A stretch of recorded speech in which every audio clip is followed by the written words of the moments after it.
Hello, everybody. Welcome back. I am Steven, your DM, and this is our continuing campaign of Rise of Tiamat. I'm here with Chris, Nick, and Rebecca. And we will pick up where we left off last week at Xonthal's tower.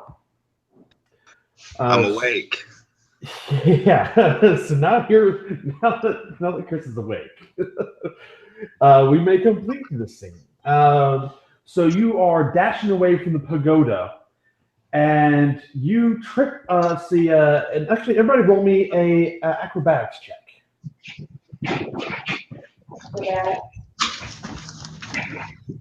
Acrobatics. Yes. All right. 18. Well, I'm not proficient. Oh, and it's Dex.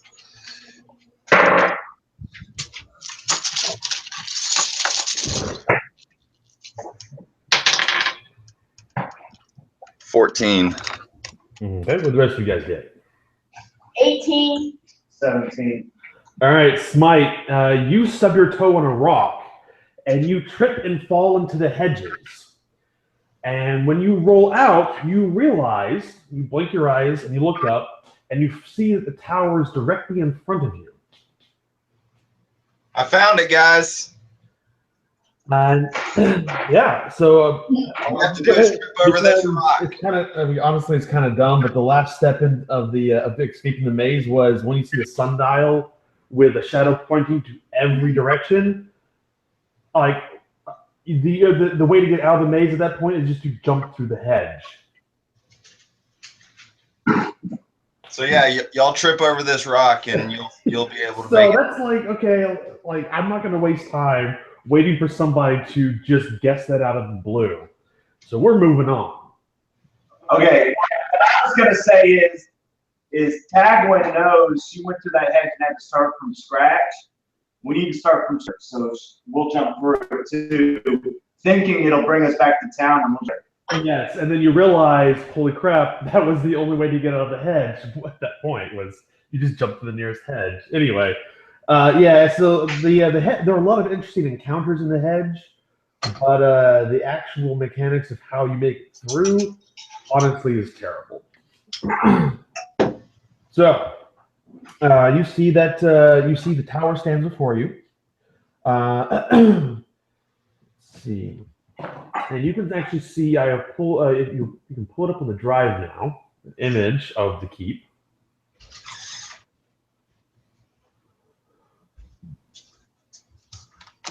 We have a map. Yes. Oh, okay, Xonthal's. So that was the hedge, all the green stuff up at the top. Yep, and you guys have made your way through it. So what yeah. is the tower? Are those levels? Yes. Okay.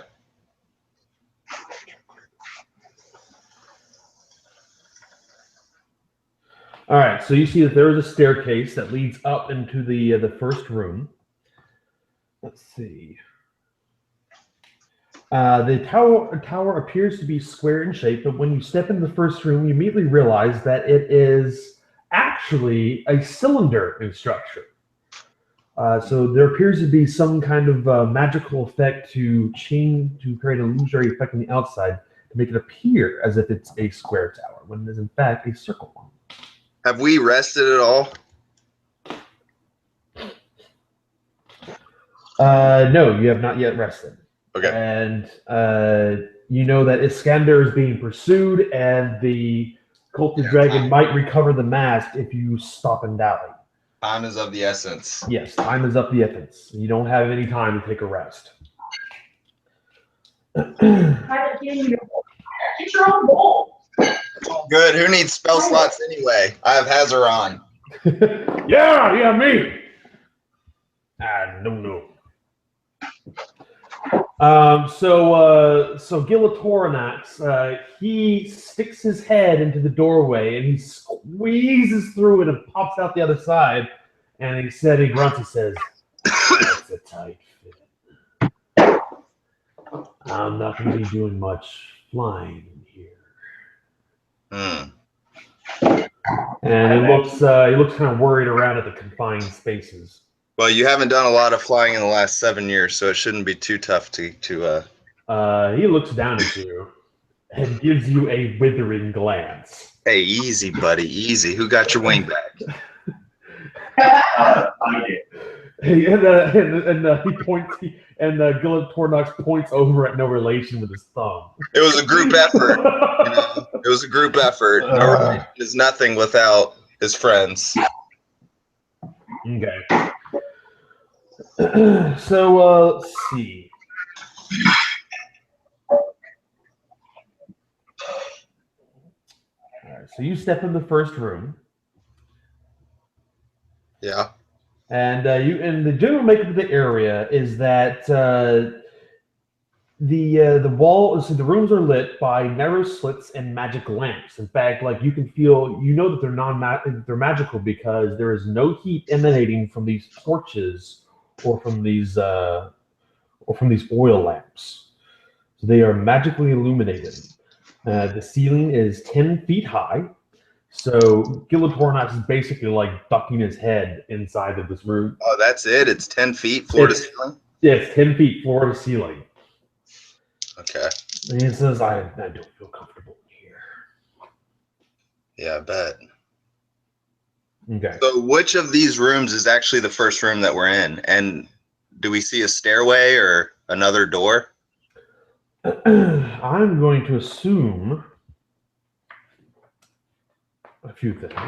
So the walls, when you step in this room, you see the walls of the chamber bear exotic geometric designs representing feathers, eagles, and snakes, all rendered in a style of artistry that you have never seen before. To one side of the room, a human female is sprawled face down in a pool of blood. She is dressed like a high-ranking member of the cult of the dragon. Can we inspect her body? Yeah, make me a wisdom medicine check.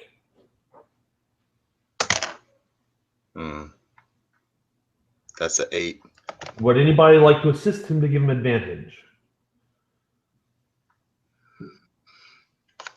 All right. Well, you can tell that she's dead. You check her pulse. But you do not have the medical skills necessary to determine anything more than that. Can I do a religion check to see if it was some kind of like sacrificial thing? Yes. I can tell you that without even rolling, this does not appear to be a sacrificial in nature. Straight up murder? It appears to be, yes. All right. And does she have anything interesting on her, like documents or magical weapons? Let's see. No, she does not. She's not carrying anything on her. So where in the room is she laid out? Is her body sprawled out? Yeah. You see that she is just on one side of the room, off to your right. You look around the rest of the chamber, and you see that there are balconies that are set 8 feet above the floor. You would guess that you can easily climb up there, or let's see. So this room is actually quite a bit taller than some of these other ones.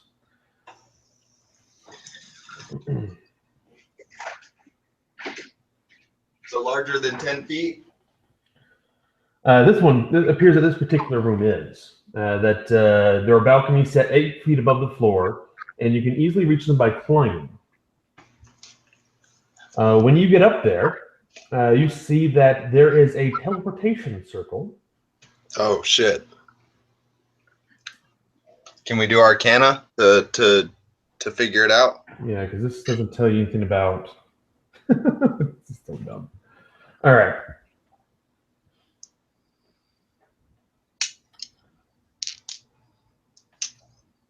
All right, so you look at it, and you can see a symbol of a chair, a symbol of 2 chairs, an upside-down L, a rectangle, a flame, a star, a square, an hourglass, and a right triangle.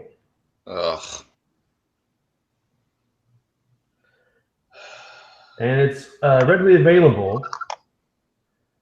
It's readily available that you recognize that these are locations in the tower. So think of it as kind of like an elevator.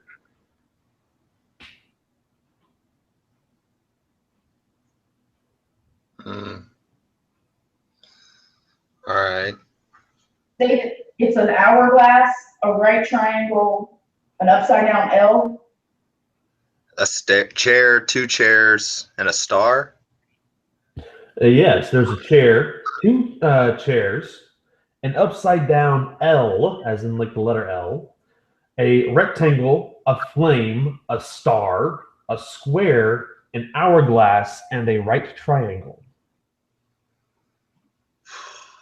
A lot of geometric shapes, and then like randomly like a flame but in an hourglass. Yep. Yeah. Chair too. All right, so what do we do? Do we just pick one? Y'all want to go? Or do we ignore this and There is nothing else in this room. all the balconies are the same? Yes, they all have a similar teleportation circle. And we don't get any kind of, And we you look can't- down, and you see that in the at the back end of this wall there is a similar teleportation circle. So there are actually 3 in this room. so we can't glean any information as to what these signs or symbols stand for. Make me an intelligence check. Oh, yeah. That's in the barbarian. 13. 13. Can I assist her since I'm standing there studying them too to give her advantage? Yes, you may.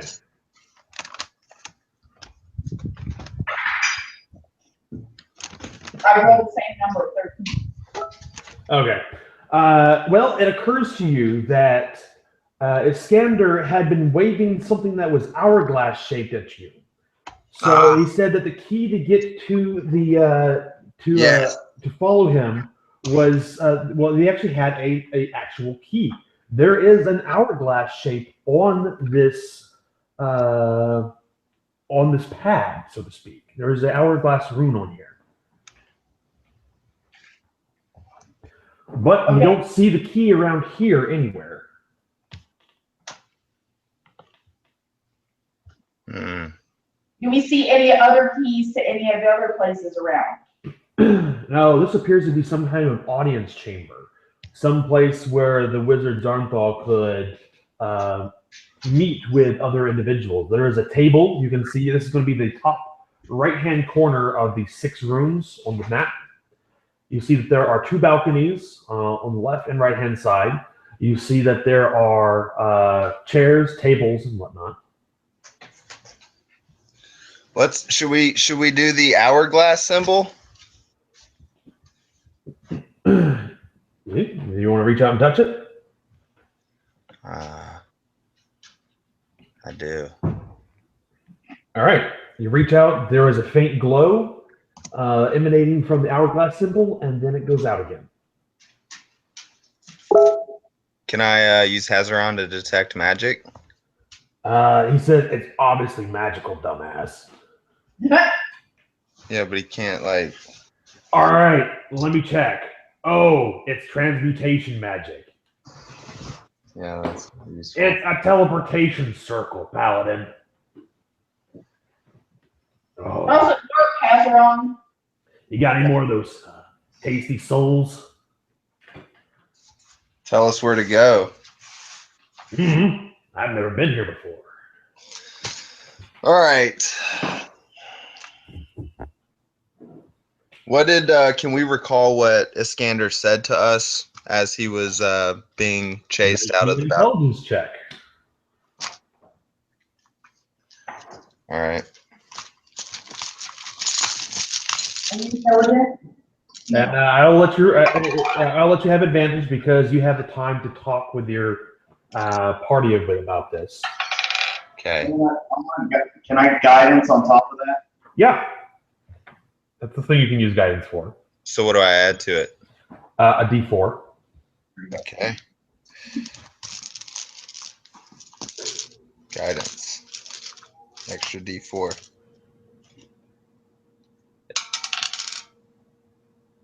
21. Yes, you remember with clarity, or at least between the three of you, you do. He said to look for him beneath the tower. It's the only place he knows he has a chance to hide. He waved a object that appeared to be an hourglass. This is a key that will let you teleport into the dungeon. And he says, I will leave it behind after I use it, but others may find it before you do.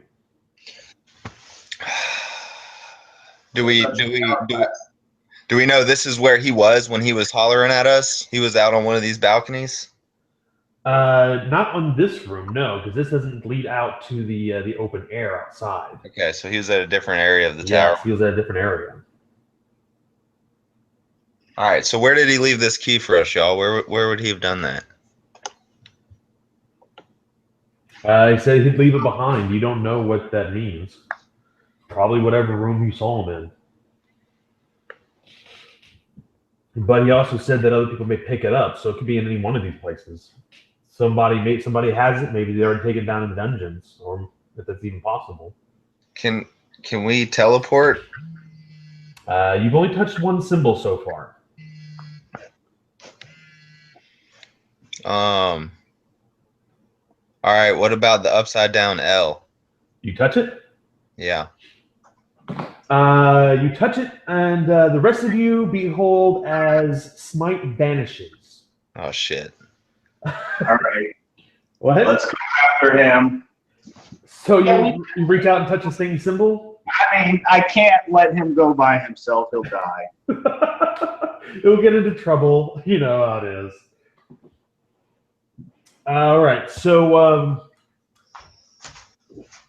Yeah, I'll die because I'm swinging at anything that comes at me. and so the three of you disappear, and he says, and Gil says, and he looks around and says, I don't like this. And he reaches out, and the last thing you see before you vanish is him reaching out for the symbol. All right, Smite, you appear without a sound or announcement, and you see that there are 5 people in this room, and they appear to be discussing something amongst themselves. And as you appear, they turn, scowl, and draw their swords. Roll me initiative. Do I recognize like their garb or anything about? Oh yeah, they are definitely Imperials. One of them appears to be fairly high ranked too. Well, Hazaran, it looks like you're gonna get some souls. And so your allies will arrive on a following turn. So everybody roll me initiative. But first it will be Smite, then it will be No Relation, then Tagwin, then Gil. So if the fight is still going on after 4 rounds, that's when Gil gets there. Because it's every round is like 6 seconds. So actually, you know what? You guys would have touched the symbol within 6 seconds. So So you'll have 1 round that's just you, and then your allies will arrive. So Smite, what'd you get? 12. No Relation? 17. Tagwin? 17. Both 17? Okay. And then Gil, with his +2, is going to have a 9. He is dragging ass today. Get it? Drag. No, I'm moving on. So let's see. You guys need some experience points, so I'm going to give you something fun.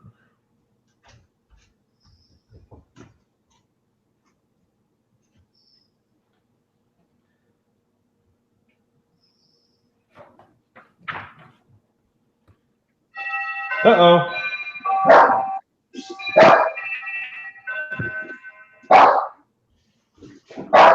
Dinner's here. Maybe I should get some. Calm down. Get him, pilot. All right, here we go. Let's,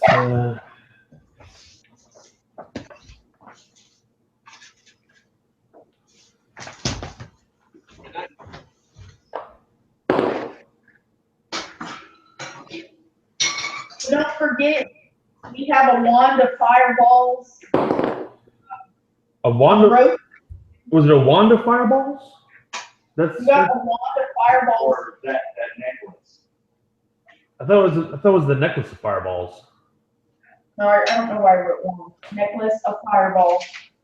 We have a fire breath potion, a Yeah. wand of fear, Yes. a yes, drift yes. book. I know he's involved with telling them on Twitter if they're just going to get me the marinara. Alrighty. Since your allies are not going this round, Smite, all the enemies jump you. Oh, I didn't get surprise on them? Nope. You did not. You kind of just appeared right in front of them, but they reacted. So I mean, it's not like you were invisible or anything. All right, bring it, bitches. All right. So the first one is going to shoot a ball of fire at you. Oh, we got a wizard. Maybe. Maybe. This is going. He's going to crit. So that's going to be a. So he's going to basically blowtorch you this thing. All right. Uh. Better fucking kill me is all I gotta say. Yeah, your buddies will reappear in the next. Okay, so.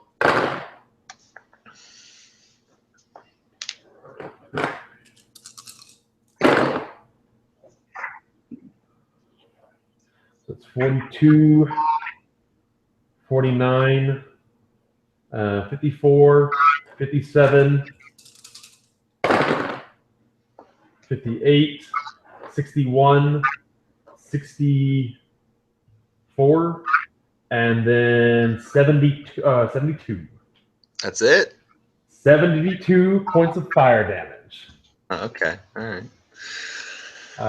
Particularly, it's 68 on normal attack, and he crit you for that's gonna be 12d8. So it's a massive ball of fire. That hurt a little bit.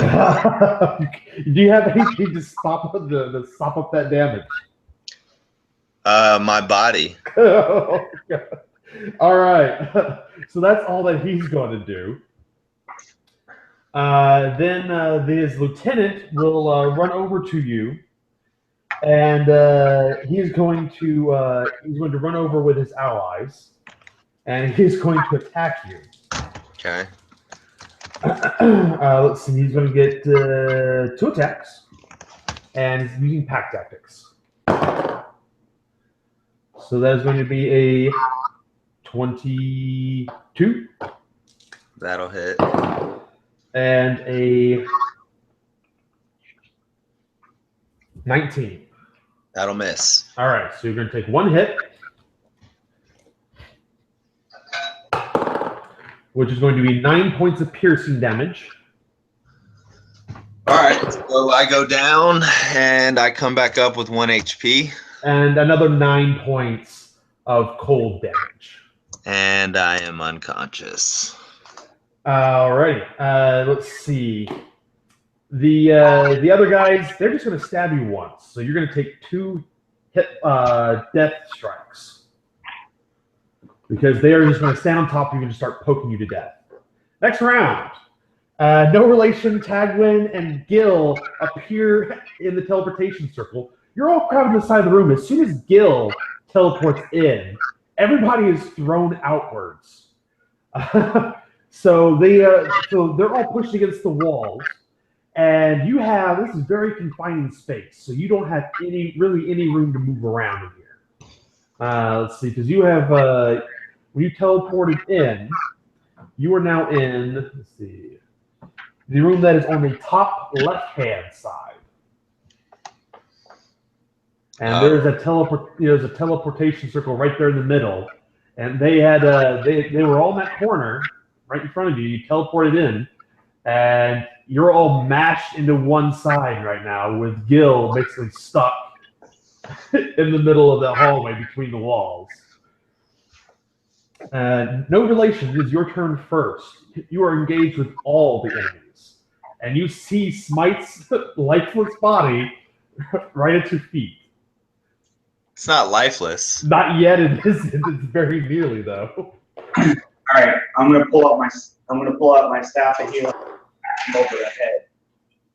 Okay. How many hit points has he recovered? 92. He could use it.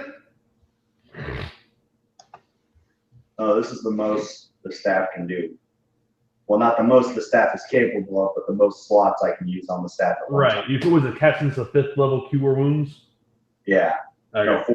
No, 4th level. so 30 hit points back. Oh yeah. All right. So Smite, you snap your eyes open and you shake your head a little bit as you feel all the stab wounds knit close on your body. Oh crap! That hurt a lot. As the 3rd-degree burns slowly evaporate off your flesh. Those will be awesome scars later. Except they were magically healed, so the scars are vanishing too. I'm gonna bonus action Shalala onto the staff since it's in my hand, and Yeah, so you can start beating the heck out of them. All right. And then I'm gonna action surge Remus Romulus. Yeah. You don't have enough room to bring them in here. Gil can hug them. It's on his turn. You can you can shout to him to go away. It'll lead you to press one of the buttons. All right, then I won't do that. Okay.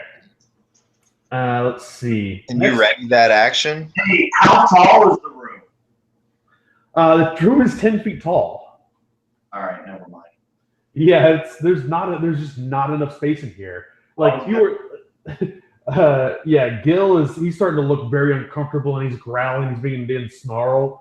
Thin wisps of accurate smoke are curling out of his mouth as he's growling.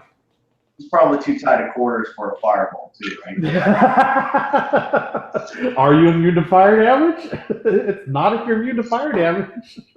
No. Right, Okay. so the lieutenant pulls out his short sword again, his short sword, and begins attacking Tagwin. So he's going to attack you twice, Tagwin. Turn. So how do I not get a turn? Because he's actually between you, Do I get a turn? based off of his dexterity score. Oh, I thought You'll get a turn. Okay, so here's initiative order.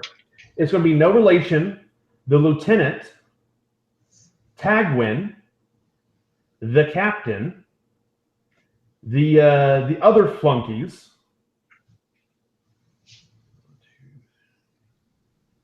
Oh, so my first turn was me being unconscious. Basically, yes.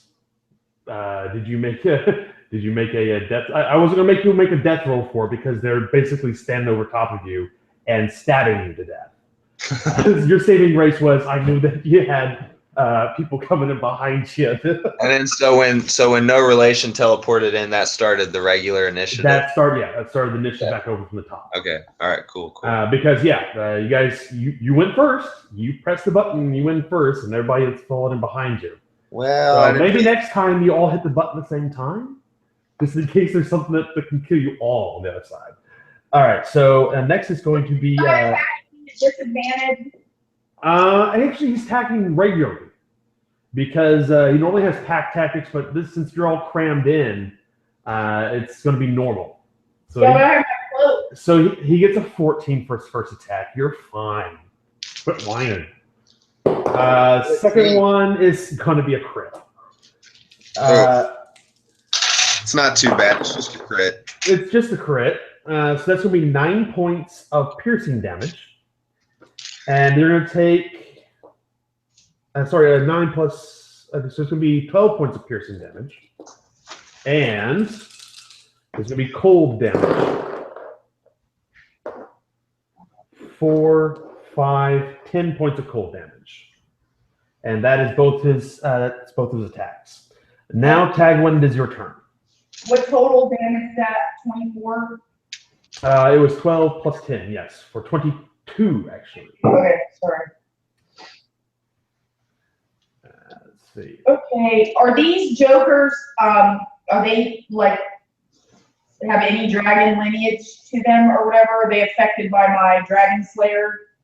No, they are humans and elves, most of them. Okay. I'm gonna go, and I honestly don't remember if I was in a rage. No, you're not. No, look, if this is the first time we're entering combat, you're not currently in a rage. Okay, I'm gonna go into a rage. I'm gonna attack them, All right. and let's see if I hit this guy. Oh yeah. Does a 28 hit him? Oh, it hits his grandparents. Okay. One of the other dragon soldiers screams out, "Senpai." Anyway, moving on. First attack is 16 points of damage. Ouch. Okay. Second attack.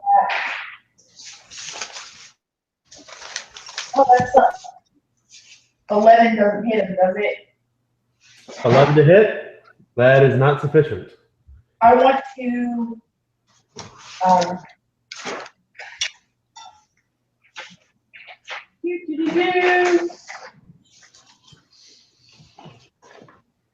want to.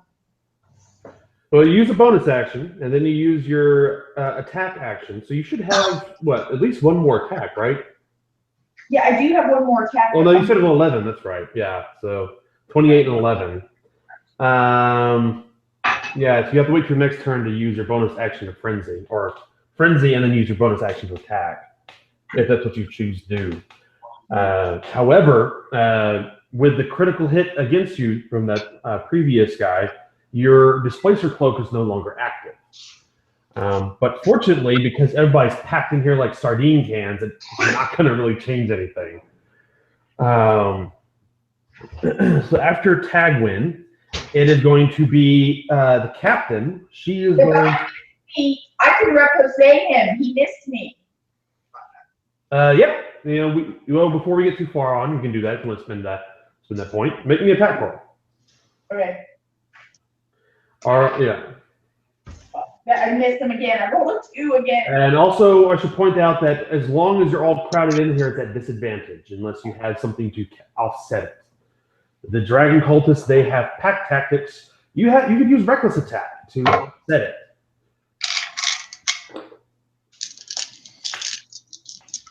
Let's see. So was that a hit? No, I missed him. Okay.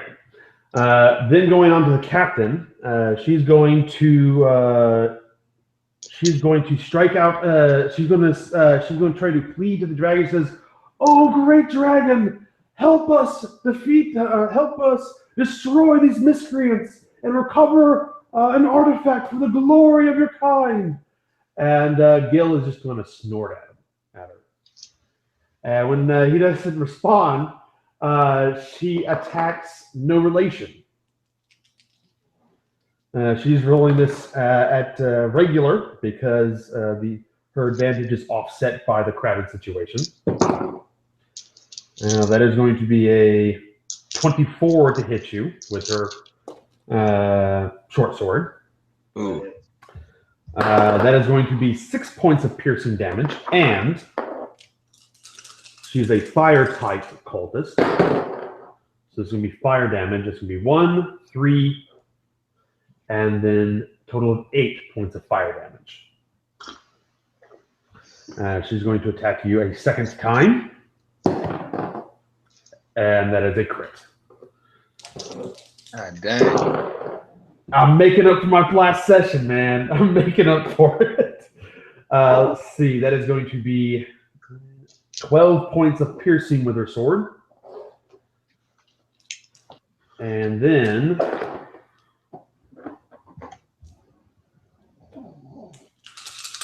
for fire damage.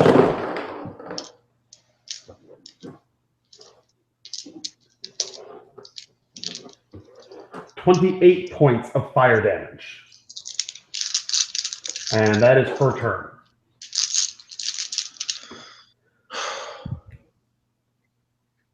Let's see. The other cultists, they are not going to attack Gil, but they will attack each of you twice. So you'll each take 2 attacks. First is going to be Smite. Rolling this regularly because they cannot use their pack tactics in this confinement. That is going to be a 10 to hit. So that's going to be a miss. Second attack is going to be a 9. So Smite, you are perfectly safe this round. All the bad guys have finished their attacks on you. No relation. That is going to be a 16 to hit. And the second is going to be an 8. So Tagwin, you're going to take 2 attacks. 16 is not going to do it. And neither is going to be a 17. I know you've got, what, like 19 or 20? Yeah. All right. So, yeah, the regulars, they're not going to deal any damage this round. Let's see. Smite, it is your turn. Where's the wizard? She's not a wizard. She is a Dragon Soul captain. Where's the one that spit the fire at me? She is within striking distance. All right. And you hear Hazaron whisper, "Are we gonna kill her?" Oh yeah, we're gonna kill her. Yes, do it. All right, I'll roll at. If you have something to give yourself, if you don't have something to give yourself advantage, you're gonna be at disadvantage, or unless you do something to break open some space. All right, you know what? Fuck it. I'm gonna. She pissed me off. I'm gonna do the Vow of Enmity as a bonus action. All right, you can attack. You can attack her regularly. Okay. 22 to hit. Oh yeah. And I'm gonna do a Divine Smite. Okay, so that's 8.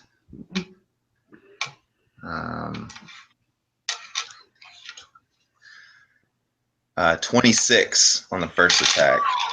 All right. I rolled a lot of 2. Her eyes roll a little bit at that, but she focuses at you. So here comes the second Such attack. blue eyes, such fury. They're going to be dead eyes here soon. As you strike her in the head with your sword again. Yep. All right, so that was a lot better. It's actually a 19 on the die, so a 29 to hit. Oh yeah, she does. She's not well armored. You see that she has studded leather, and she's quite agile, but not that agile. So how much damage are we going to deal with this one? I'm going to do another Divine Smite. First. Which level? First? Okay. First spell, so that's 10, 15, 26. This one's a lot better. 37, 43 points of damage. Holy smokes. Yeah, you bruised her. She's now bruised. Fuck. This is end game, folks. This is end game material. We are getting to the tough people. Let's see. Also, yeah, we'll talk more about that later.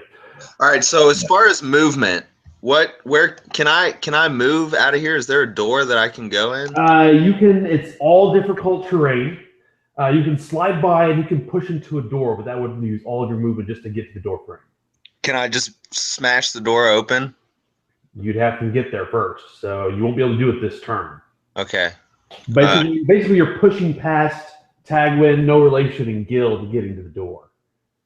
You're on the right-hand side there. You see there's a door. All right. I'll just so we're in the top left one, you said, right? It's got that circle in the middle. And you see all those like walls in it? Yeah. Right. And you're all coming into that very middle section. 5 cultists, the 3 of you, and a 14-foot long black dragon. I'll stay where I'm standing, and I'll just be like, Gil, fucking bust open that door and kill some people. Okay, it's his action now. So he can use his action to either bust down the door, or he can use it to attack the cultists. And you asked him to bust down the door, so he is going to whip around with his tail, and he is going to knock the door in with his tail. And if he does that, use his movement to go outside Outside of the room. Oh, you wanted to squeeze through that little door there? Yeah, get the fuck out of here so we can attack with advantage and normal and shit. And then acid blast anyone that comes out. He's going to acid blast the door. He's going to acid blast the wall to make some more room, and he's going to step through it. And he is out of acid blast right now, so it is no longer charged. Let's see if he's gonna. Actually, I got to roll in his next turn to see if he gets it back. So yeah, he's going to crowd in the next room, and he's going to spin around. So you can all unbunch out of the wall. Their pack tactics is now giving them advantage. Everybody has a regular attacks, and Smite, you have advantage to attack the captain. Yeah. Alrighty, that is going to be that round. No relation, you are up next. This is beginning of round 3. All right, I'm gonna green flame blade 1 and have it hit the dude next to him too. All right, are you attacking one of the regulars, the lieutenant, or the captain? There are 3 regulars, 1 lieutenant, 1 captain. I guess who's right there in front of me that was attacking? I have 2 people right in front of me, right? Well, you're technically engaged with all of them. All right, fine. So because you're still kind of in the corner, you can, if you disengage, you can spread out. All right, let's focus fire on the captain. All right, so you're going to green flame the blade the captain. Killer. And I'll say that the extra tech goes to one of the regulars. Okay. A non-natural 20. So that'll hit her. Okay, so his green flame blade damage is 14, and his buddy gets hit with 11. So you said 14 and 11? Yeah, 14 on the captain, 11 on his buddy. The buddy is now bruised with that. The regulars, they don't actually, not bruised, not quite bruised. They're a little more HP than that. My bad. Anyway, any other actions you'd like to take? Yeah, I'm gonna bonus action.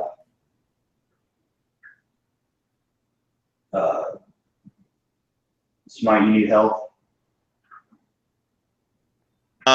Well, I'm on the higher side of bloodied, you know. I mean, everything you gave me last round is what I got. All right.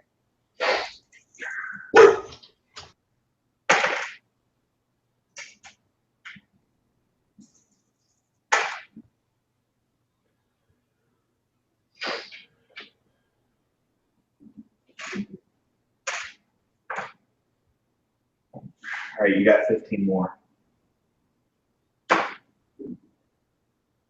Okay. Very good. Preach. Yes. All right. So after no relation, it's going to be the lieutenant. He is going to. He is now no longer crowded. He's going to look at.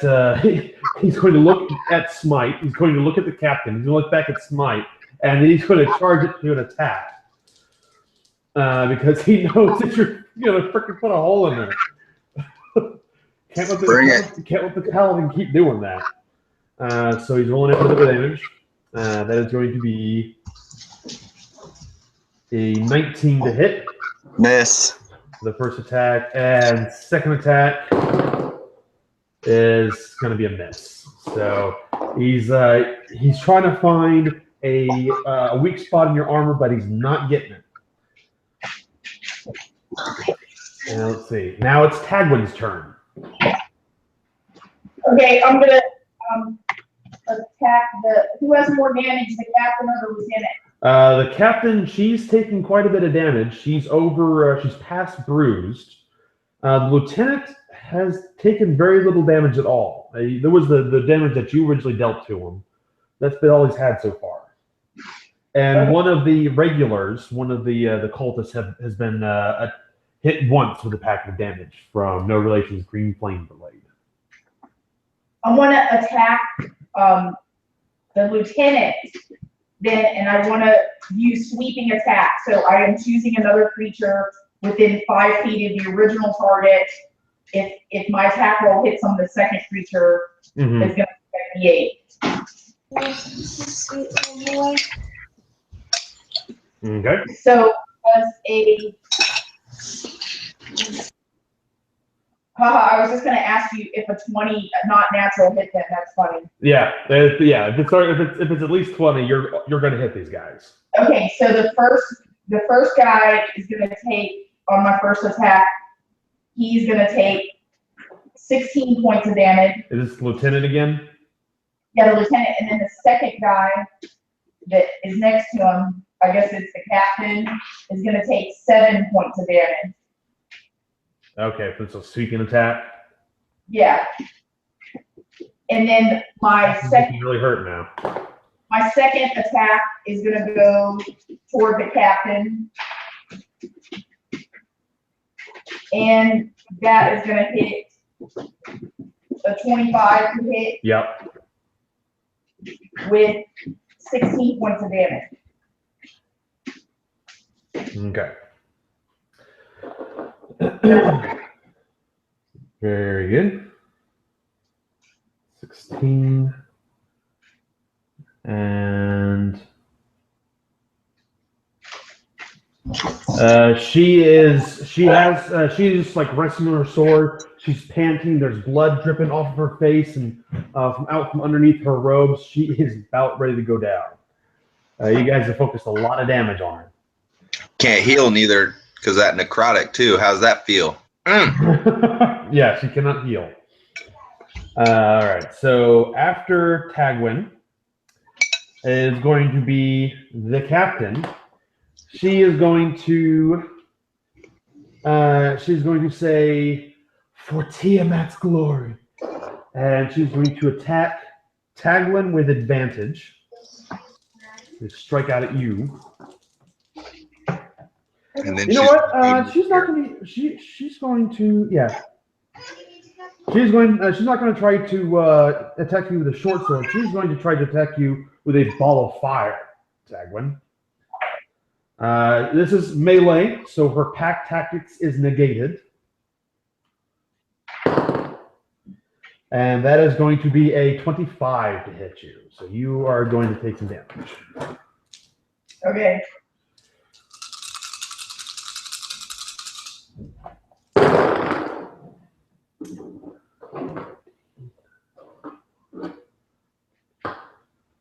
To the tune of 29 points of fire damage. Okay. And then she spits at you. Let's see. Next up is going. Yeah, well, you're fixing to kill her. I mean, yeah. So she's basically got to go down in glory. She thinks that Tiamat's going to reward her in the afterlife. No, she's not. Next up, the three regulars that gather around. There's going to be one on each of you. So you're going to each be engaged with one and not the others. If you'd like to make an opportunity attack, you may. We get an opportunity attack? If you want to use your reaction to take an opportunity attack, you may. Okay, that's what I do. All right, make an attack roll. 25 to hit. All right. I should point out that only 2 of you can do this because because only 2 of them are going to move away. So 25 to hit. Oh yeah, 11 plus 6, 17 plus 6, 23 plus 6, 29.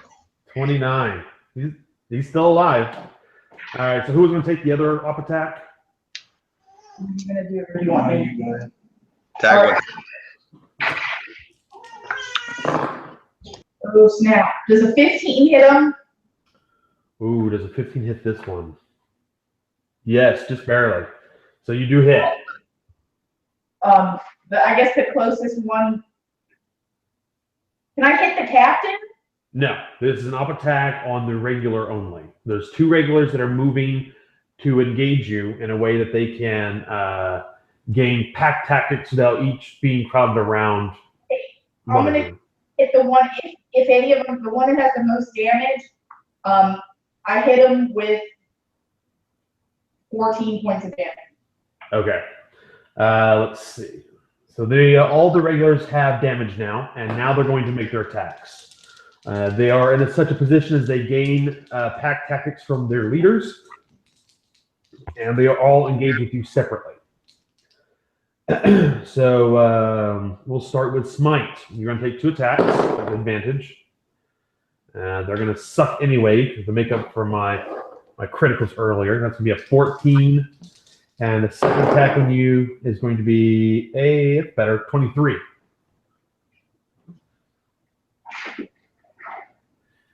So you're going to take 7 points of slashing damage from the scimitar. And 6 points of acid damage. So 7 and 6. So you take 13 total. Tagwin, you are being attacked at advantage. 2 attacks. First is going to be a 17, which is a miss. Second is going to be a 17 as well, which is also a miss. And then no relation, you're going to take 2 attacks. The 23, I'm sure, is going to hit. Shield. Are you going to shield? I didn't catch that. There was some background noise. Yes. Okay, so shield, that misses. So 23 is not going to be enough. Hey, you said I took 17?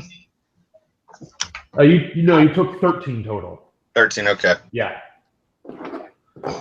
There was 7 from the first attack, or 7 from the blade, and then an additional 6 points of acid damage. Okay. And that the second attack on no relation is going to be a wash. That's going to be well below the shield. All right. So after the regulars, Smite, is your turn. At initiative, you are 6 and 9. Well, the captain is pretty messed up, right? Oh yeah. Okay, I'll finish her off. But she's busy spitting on Tagwin, so. Yeah, that bitch has gotta go. 17 to hit. You will hit her. Okay. So, that's 10, 12, 18, 24 total damage. And she goes down. Would you like to narrate this scene? So I'm all like burn up and crispy. She just finished basically just shot an orb of fire at Tagwin. Tagwin's getting all her hair is singed now. Yeah, and I'm like, so Hazaron, let's eat some soul. And then I look to her and I'm like, tell Tiamat we're coming for her. And then I cleave her across the neck through the shoulder. Okay. She screams in agony, and the scream is abruptly stopped as you cut through her lungs. Make me a charisma check. Just charisma check, not a saving throw. 16. Okay. Thank you very much. Moving on. So as my bonus action, I'll attack the cultist that moved in next to her. Well, it didn't move yet, but you can turn around and attack another one. Okay. What happens is the way this works out is that one of the regulars loses their pack tactics because she's no longer there to support them. All right, so 9, 19, 23, 29. Yeah, that's gonna hit. Oh no, that was the damage. Sorry. Oh, the damage. It was 18 on the die to hit. Sorry, 28 hit. With 29 points of damage, that's dead. There's only 2 left of those. So there's the lieutenant and then 2 of the of the cultists, and they're going to fight to their death because they think that Tiamat is going to give them a wonderful time in the new Dragon Paradise.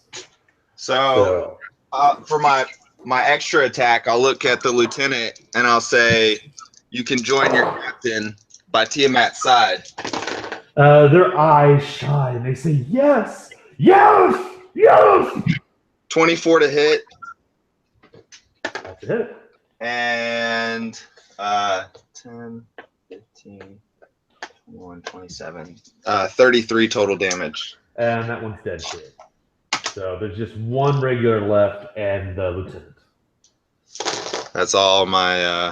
That's both your attacks and your bonus. So. Yep. Let's see. After Smite, Gil, he's going to peek around the corner. Dinner. Dinner? Have one. Hold on, let me see. His acid breath does not recharge, so he doesn't have it back yet. Oh. He's going to like wave his claw at you, and then he's going to duck back into the room. This is not his kind of. He does not like close quarters like this. He likes a swamp. A swamp is where he likes to be. Let's see. So this is going to be the start of the 4th round. No relation. It is your turn. All right. I'm gonna pull out another rapier. All right. Free action out of the rapier. And I'm gonna make 2 attacks against just whatever random peon is in front of me. Well, there's only 1 left. There's 2 left. There's the lieutenant and 1 of the peons. Okay, the lieutenant. All right. A 23 and a 12. Let's see. The 23 will hit. 12 damage. All right. Take 12 points of damage, and that will finish off that one because he was already bloodied. Okay. Let's see. You said that was a peon, or was that lieutenant? Lieutenant. Oh, sorry, lieutenant. The peon's still there. Lieutenant will take 12. There we go. Nope, he's still up. Any other attacks, or was that? No, that was both. Okay. So after no relation, lieutenant is going to go. He is going to, let's see. Which one of you looks, he's going to turn to the paladin because you killed the captain, and he is going to attack you. He has advantage due to his pack tactics. That's your mom? Bring it, Lackey. That is going to be a 23 to hit. Just barely. Yeah, he's going to throw in his fanatical advantage for extra damage. So you're going to take 4 points of piercing damage from the sword. Ooh, just a little bit. But you're also going to take 6 points of cold damage. So the 4 plus the 6, that's 10 so far. And with his fanatical advantage, he's going to add an extra 9. So 19 points total. 19, all right. Yep. And that is the first attack. He is going to make 1 more. That is also going to be a hit at 23. Yep.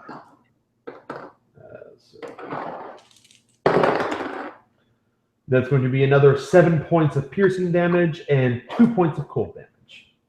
So another 9. Nice. I'm still up, barely. And you've already used your relentless endurance once. That doesn't come back till you take a long rest. Yeah, but I still have a lot of lay on hands. That's good. You're probably going to need it. There's only 3 of you and the dragon. Let's see.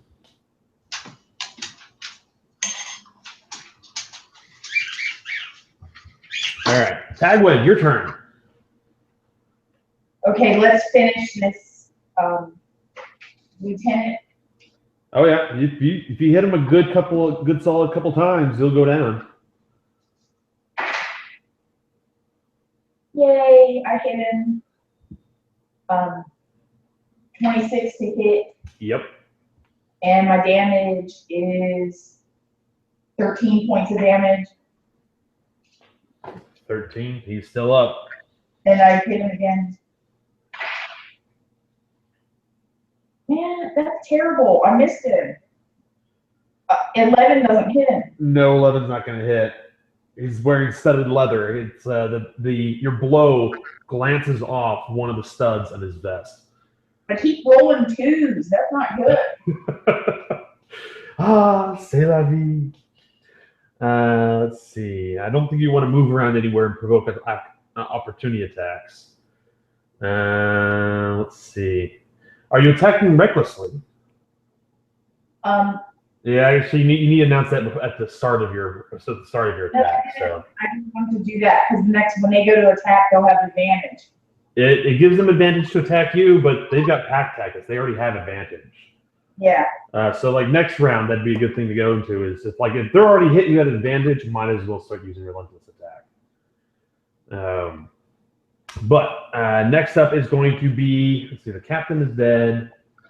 Let's see, the cultist. There's only one cultist left. He's going to can't reach smite. He's going to attack Tagwin instead. It's that advantage. Nope. First attack is a miss. Whip. Second attack, oh my god. That is also going to be a whiff. Alrighty. Wow. Smite, your turn. Only one left? Well, the lieutenant is still there, and there's still one of the regulars. Okay, I'll look at the lieutenant and I'll say you have one chance right now. I mean, it seems like uncharacteristic of me here lately, but I feel compelled to give you an opportunity to surrender right now. Tiamat will flay your bones for this. All right, so I'll attack him. 24 to hit. Yeah. 10, 16, 17, 23 points of damage. And he goes down with that. I'll look at the one that's alive and say, how about you? He starts glancing across the floor of dead people furtively. And it's not yet his turn, so you don't know what he's going to do. Okay, I'll ready an action. You've already used an action. No, you used an action. Okay. It's done, man. So ready a bonus action? You're not going to have to because Gil, he peeks around the corner, sees that there's one cultist left, rushes into the room, and bites the guy's head off. Cool. Because he's got 29 points of health. 29 points of damage. He's got 33 hit points. Damn it, Gil. I was going to try to ask him about that woman that was dead down there. Gil picks up the rest of the body, actually tears off the top of the torso like beef jerky. It's like just like munching on it. All right. He's making a wisdom saving throw. That's totally gross. You can just see that there's a heart just spills out on the floor. Well, I'm not grossed out by that. I've seen way worse. I mean, I guess you got to eat, whatever. All right, we won't worry about it. This isn't a horror game, so. Wisdom saving throw. I was gonna wisdom saving throw. I was gonna be for thematic effect. But. Mine would be a 12 if it did actually happen. You burp a little bit, but you keep it down. I mean, there's just blood and guts everywhere around you, but seeing somebody just eating a human being like beef jerky, that's a bit disturbing. Yeah. Alrighty. So that battle's over. Hey, one room down. Yeah, and I'm like fucking. I've got 2 HP. So do you have a? I actually have bring 9. along health potions, right? I do have. I've You got can have- 6 potions of healing. Yeah. So if you'd like to take a moment to spend your potions of healing, you can do that. Plus, I recall that you guys got some. Was it like some a superior potion of healing from the dragons? And what is that? Is that I correct? took the potion of growth. I didn't get the greater potion. Of Oh, healing. that's right. Yeah, you guys got a bunch of healing potions from the tool pit, the pool. Remember? How about? We got 6 healing potions, a growth potion, fireballs, or Yep. fire breath potion. Fire breath. Yes. I'm gonna use the fear, flame hands. drift globe. Which, Smiley, do not forget you have that wand of fear. You're not using it. I have that. Yes. Oh, okay, cool. It really has 3 charges on it. Yeah, you haven't had enough time for it to recharge, but your best guess has got 3 charges on it. We have a drift globe. Yeah, and you have a drift globe. Yeah. You have 3 +1 daggers. Probably no one cares about that. And the elemental gem, so you can summon an elemental to fight by your side for like. And you also have that 10 minutes, fireball. and then it's going to turn against you and try to kill you after that. So that's awesome. No relation has that. Yeah, you definitely want to use it in a fight. You're totally sure the elemental is going to be destroyed by the end of it. Anyway, let's see. There is still the teleportation circle. You look around the rooms, and you see that this appears that this floor had been completely cleared out. So they had any boxes have been torn open, dumped out. There's just there's cups, pots, not a whole lot of use, but it looks like the cultists here were trying to find a Skander.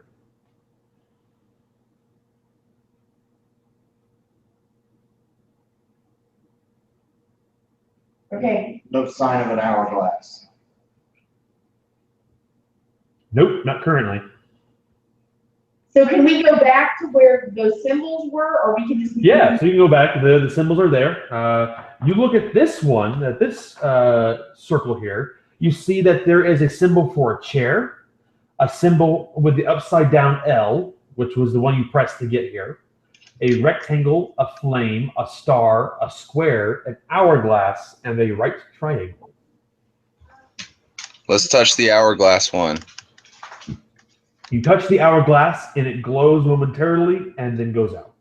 God damn. Okay, let's all. You recall again that Iskander told you that he had the key to get into the dungeons. So you look in the bodies of these cultists, and they do not have them.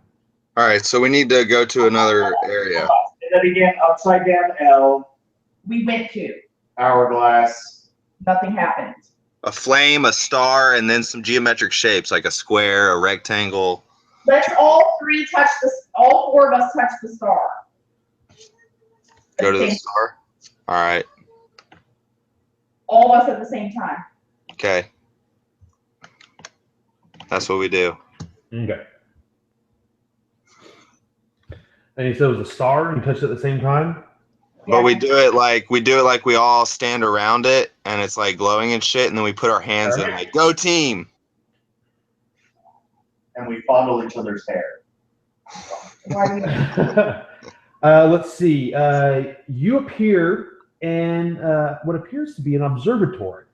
This chamber is clearly the workplace of a wizard. A pair of voluminous tomes on astronomy and astrology lie open on a table before you. There is a massive telescope of brass, crystal, and polished mahogany rests on an intricate stand in the middle of the chamber. The stand appears to be some sort of vibration dampener. The stand rests, a ladder rests against one wall. An immense crystal lens is embedded in the ceiling. Everybody make me a wisdom perception check. Can I, instead of making the check, help no relation? Yes, I'll allow that. 28. Wow. On the far side of the room, you can see there are 4 figures. One of them in robes denoting a mage of the Imperium, and they are looking out over the balcony's edge to see if they can't try. They look like they're trying to spot something or spy for something. They are not aware of your presence.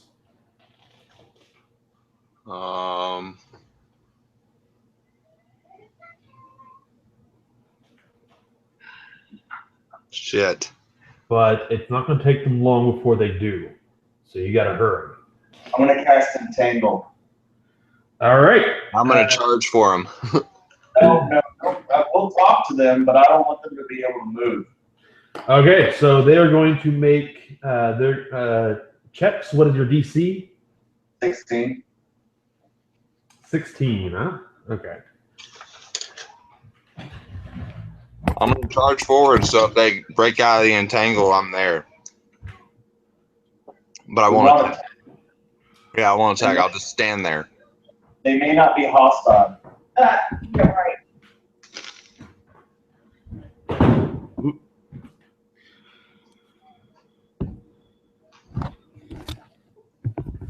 Okay, so for the first three, I'll do them individually. Fail, fail, fail. And for the wizard,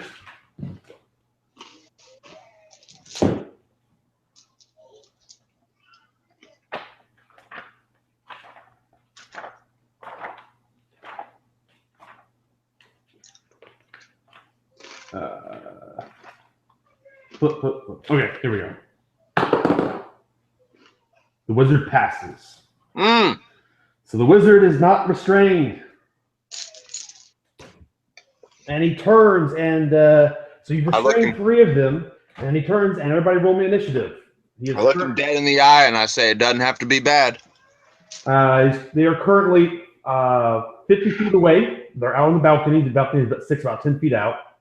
The room itself is about 40, 45, or what was it, 5 foot squares? So, it's about they're 10 foot squares. So there's about 40 feet in diameter. So yeah, they're about 50 feet away from you.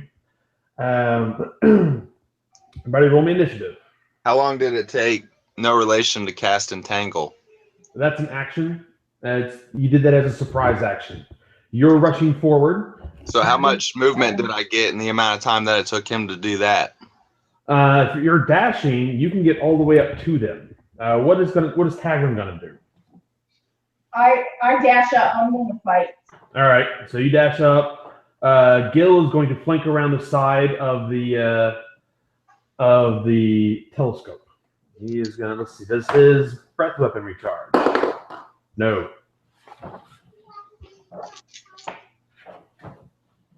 All right, Smite, what'd you get? 6. 7 on the die. No relation? 12. 12, all right. Tagwin? 18. Nice. And let me roll for Gil here. Come on, Gil, roll high. Hey, Gil gets a 22. Hell yeah.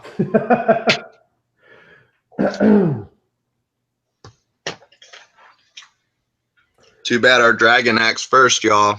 I hate it for you. Let's see. The wizard, the mage you see over there,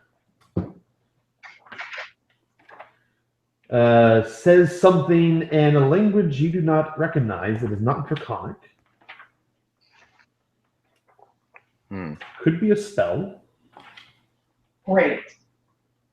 Do we recognize his race? He appears to be a human. Maybe half elf. I'm not quite sure from this distance. All right.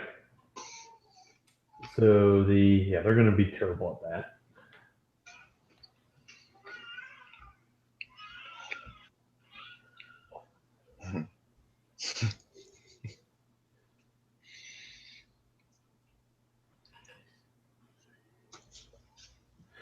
So it's going to first be Gil, then Tagwin, then the mage. Then it's going to be no relation. Then the cultists. Then smite. That's what you get for -1 dexterity, dude. You know, I really don't like going last. I play cleanup. Y'all get them good and bruised for me, and then I can kill something. You have the great sword that deals. It's a +2 great sword, deals extra 2d6 damage every attack. So that's pretty sweet.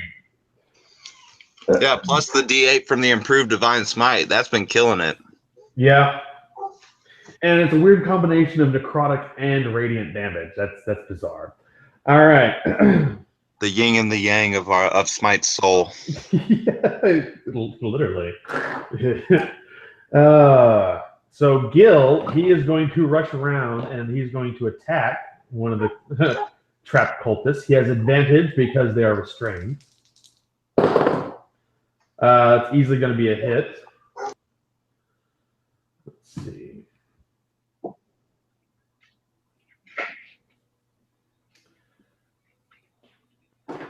And it's going to be he deals 1d10. No, sorry, 2d10 bite damage. I need to get more of these out. Here we go. It's 6 on the dice for 10 points of piercing, an additional 2 points of acid. So one of the cultists is going to take 12 points of damage from that. And then he is going to attack with 1 claw. And that is going to be a hit. So that cult is going to take an extra 8 plus 4 for 12 points of slashing. And then the other claw he's going to attack with. It's going to hit for another.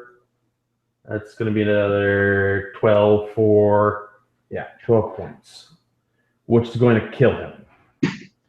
So Gil runs around the side and just mauls one of the cultists to death. And that's going to be his turn. Tagwin, you're up. You have reached the edge of the pit. It's difficult terrain to move through. So you use your action to get here, so you are primed for attack. You can just wade right in. Are you going to go after the mage first, or are you going to go after the cultist first? Yeah, I want to go after the mage. Okay. I want to ask him, what are you looking for? He snarls at you and spits out a word that you do not understand. And I say, speak common. What are you looking for? He says you don't have time for that. If you're not going to do anything, he will act. No, I'm going to attack. I just didn't know if he would talk to me, but I guess it's not. He does not seem to be. I don't understand what he said, so I'm going to kill him. So he's going to He does not seem to be in a mood to talk with you. He says, "I've got traitors to find. Get out of my way." Okay, so I attack him. Okay, yeah. Enemy. And this is very much a D&D module. They're not going to stop and talk about parlaying. They just. Okay, I crit him, so. Crit him? Okay. Ooh. The damage for the first damage is 17 points of damage. Ow. And that's nice, 18 points of damage. Then I attack him again. Are you frenzying? You said 17 and 18 points of damage, so. No. She rolled it wrong. She added her modifier twice. You roll the dice twice, modifier once. Okay, so the second dice is 11 without the modifier. Is that damage or is that attack? So 11 plus what was the first one? The first one was 17. Okay. All right. Yeah, that was a hit for 17 points of damage. Then and then the crit dice. So the crit total is 28. That's the crit total is 28.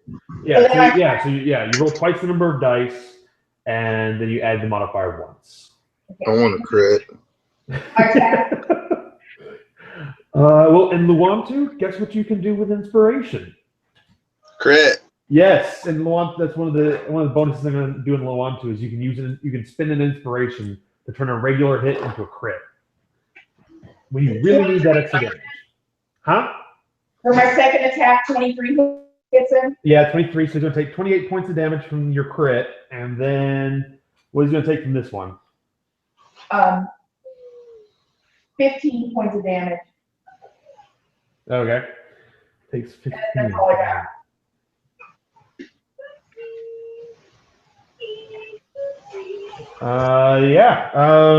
That's the last thing he says as he keels over. Oh, wow. Nice. Because, he's only got 40 hit points, so you kill him. Because you crit. So he falls over dead. And the cultists, they just start yelling and screeching. So Nafatagwin was going to be the mage, but the mage is dead. I didn't even get to cast a spell with him. Oh well. When across the ground, however, you can see clutched in his hand is a small hourglass. That motherfucker. The other cultists, they are restrained, but does not stop them from attacking. They will attack you at regular because they're grouped up close together for pack tactics, but they are restrained. One of them is going to attack Smite twice, and one of them is going to attack Tagwin twice. The other one is not close enough to either of you to attack you directly, but he is conferring pack tactics. So, Tagwin, I should point out that you're not currently raging because you went from room to room, so it dries up. It's great for a battle. That is going to be a 17 to hit. You still have your Displacer Cloak. That's actually a disadvantage. Yeah. Nope. This is also a disadvantage. 20 to hit. That hits. All right. So the Displacer Cloak vanishes, or you resolve, I should say, is a better word for it. You're going to take 5 points of slashing damage and 4 points of lightning damage. So 9 points of damage total. And then Smite. You're going to take 2 attacks. This is going to be regular. 16 to hit is not going to do anything. But that will at a 24. Barely. Yeah, barely. He is going to deal 9 points of slashing damage and 5 points of cold damage. You did drink some of those healing potions, right? No, I used lay on hands earlier. Oh, okay. What to say is, like, if you just walked in this room with 2 hit points, I think you're overestimating. No, I used 40 of my 55 lay on hands. Okay, so you're fine. Yeah, you're fine. That's 9 plus 4, so yeah, that's 13 hit points. Oh, that's all the cultists can do. Wait, so did I do that right? No, the mage. Hold on. First, no relation goes. I messed that initiative up. The cultists don't go until after no relation. So before that happens, though, you get a glimpse of the future. What do you do, no relation? All right. This is before the damage has taken place. Yeah. Due to my misstep, you now have some insight into the future as your muse guides you. I'm going to item interaction the weapons I had in my hands away. I'm going to bonus action call the bow to me, and then I'm going to take a shot at one of them. Okay. Or a crit fail. Let's see. All right. And then the damage takes place. So you guys take the respective damage, and then it's Smite's turn. All right. So they're all tangled There up. are 2 cultists left. Remember, Gilatoranox basically shredded one. Yep. And then Tagwin basically cut the head off the mage. All right. More or less. I'll swing out at that first one that attacked me. That's all entangled. Yeah. Do I have advantage? I should point. Oh, that's right. I need to make a check to see if they get out. Not anymore. The one you're attacking is broken free. Okay. The second one is also broken free. So they are out of the entanglement now. All right. 28 to hit. Yeah. And then 15, 21, 29, 35 total damage. Alrighty. Well, that actually kills him outright. Okay, so his buddy that's next to him, You spin around with your bonus action. he broke out of the entanglement too? Yeah, so it's regular attack. All right, I'm going to drop 5 on this for 10 points of additional damage. Okay.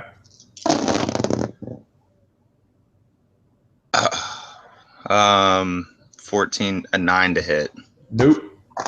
You miss. Okay. Yeah, as you swing down with a chopping blow, he moves his leg out of the way. Extra attack, same thing, dropping 5. Okay. Okay, that's better. 24, 19 to hit. 19 will hit. Okay. That's a 1. All right. 9, 10, 11, 17. Plus 3 is 23 plus 10, 33. And that is sufficient to destroy that one as well. Okay, I'm done. And so, yes, all the cultists up here are dead. You can take some time to look around the room, but other than dusty tomes and a giant telescope, there's nothing except save for the hourglass.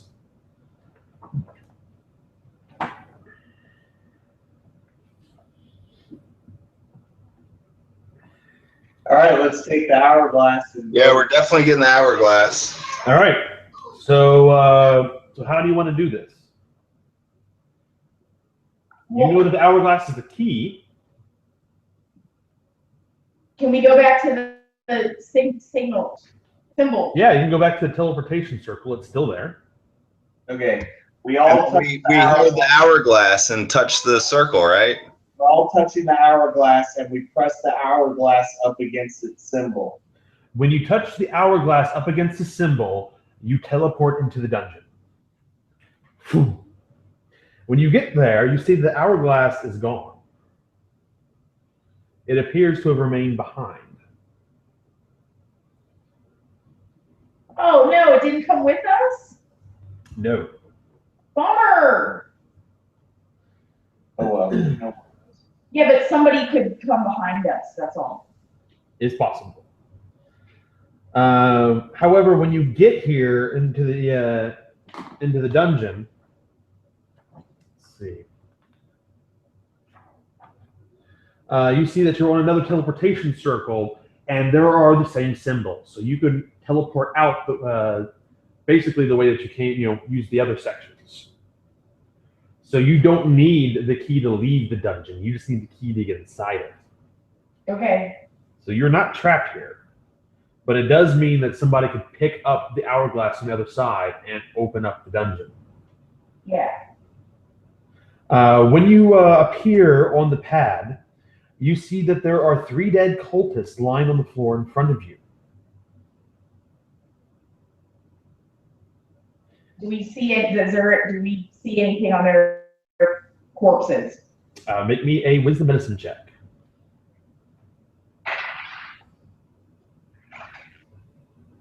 $14. You look it over and you see that they were killed by bolts of magical energy and wounds from a dragon tooth dagger, which is common for high-ranking members such as Iskander to carry on his person. It would seem that Iskander's come through here and killed these cultists. Well, hell yeah, let's find him. So he's definitely he's killing them. He's already waded through, by your count, at least 4 or 5 people, not counting the one that he threw off the balcony. Follow the trail of death. Yeah. So let's see. Going back, I need to open up another. Kellenvor will guide us. I need to open up another page here. Maybe he's forgotten you. All right, looking at the dungeon map.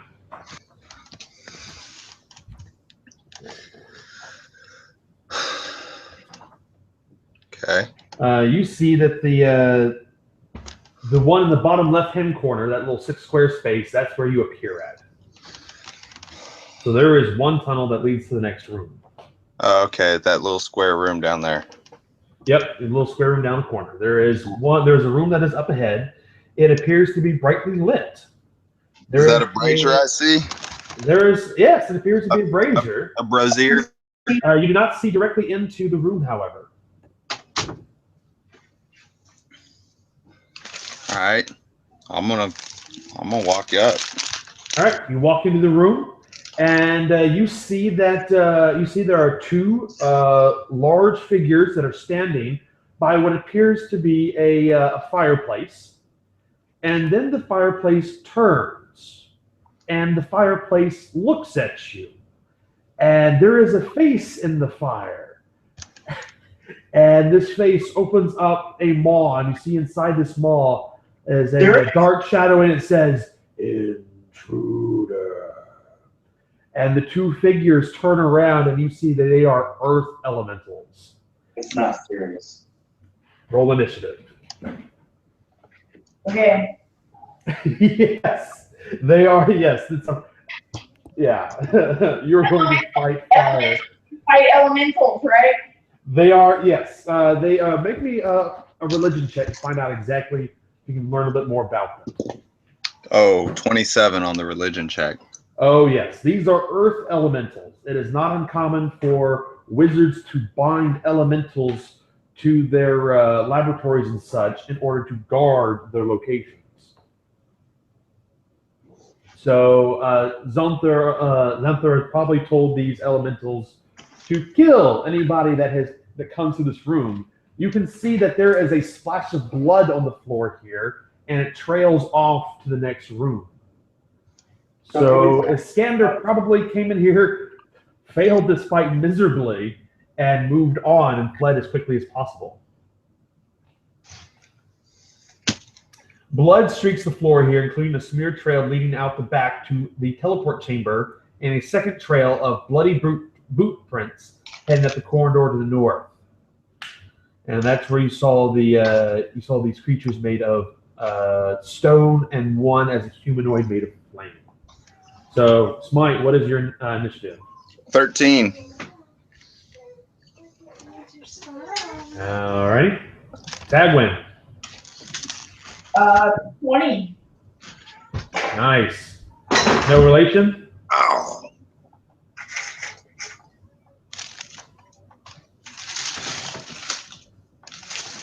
What isn't it yet? 6? Yes. Oh. All right. Gil got a 19. Gil needs to pick me up. So with your religion check, you recognize that this is 2 earth elementals and a fire elemental. They are not creatures to be trifled with.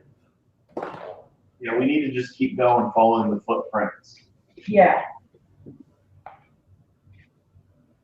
I'm down with that. I'm not, 100% really, so. I mean, not unless you want to try. No, let's follow the bloody footprints. Okay, Tagwin, you're up first. So can we just follow the bloody footprints and not engage these guys? Yes, the elementals start moving towards you, but you have enough time to dodge further down the hallway.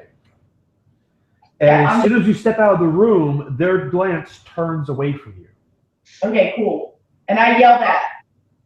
Let's leave the room. No relation might have some trouble because he's going to be going after the elementals.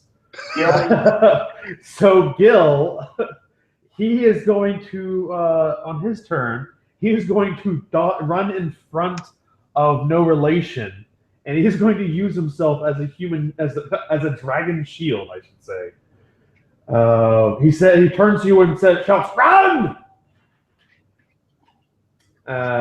Smite, your turn. All right. I'm gonna follow Tagwin. Yes, you book it out the room. Okay. So the elementals, they go next, and they are going to attack Gil. No. Let's see. They're going to, let's see.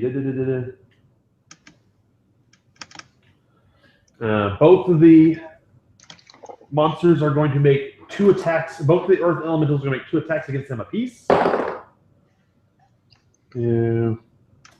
One of them will hit.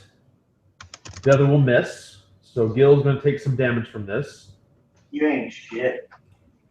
Did he take any damage from in the previous? He did, didn't he?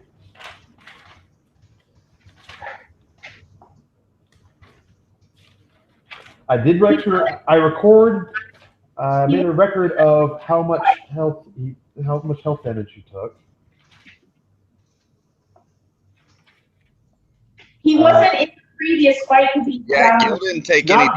Not this session, but previous session he did. Oh, I don't remember. I believe it wasn't much. I think he took like 18 points. No, he was outside trying to break the doors of the temple thing. No, I'm not talking about this session. I'm talking about last session. He took some damage. Okay. Took like 12 points of damage. It's not a whole bunch, but yeah, it'd be a shame if he died here protecting no relation. Gil is going to take another 10 points of bludgeoning damage from this attack. So he has taken 22. He has 22 points of damage on him right now. It's fine. He's got 175. He's beaten. Then the other earth elemental is going to attack him. And that is actually not going to be able to penetrate his hide. He's got tough scales, so he's able to absorb those attacks. But then the fire elemental attacks him. And attacks, making makes 2 attacks.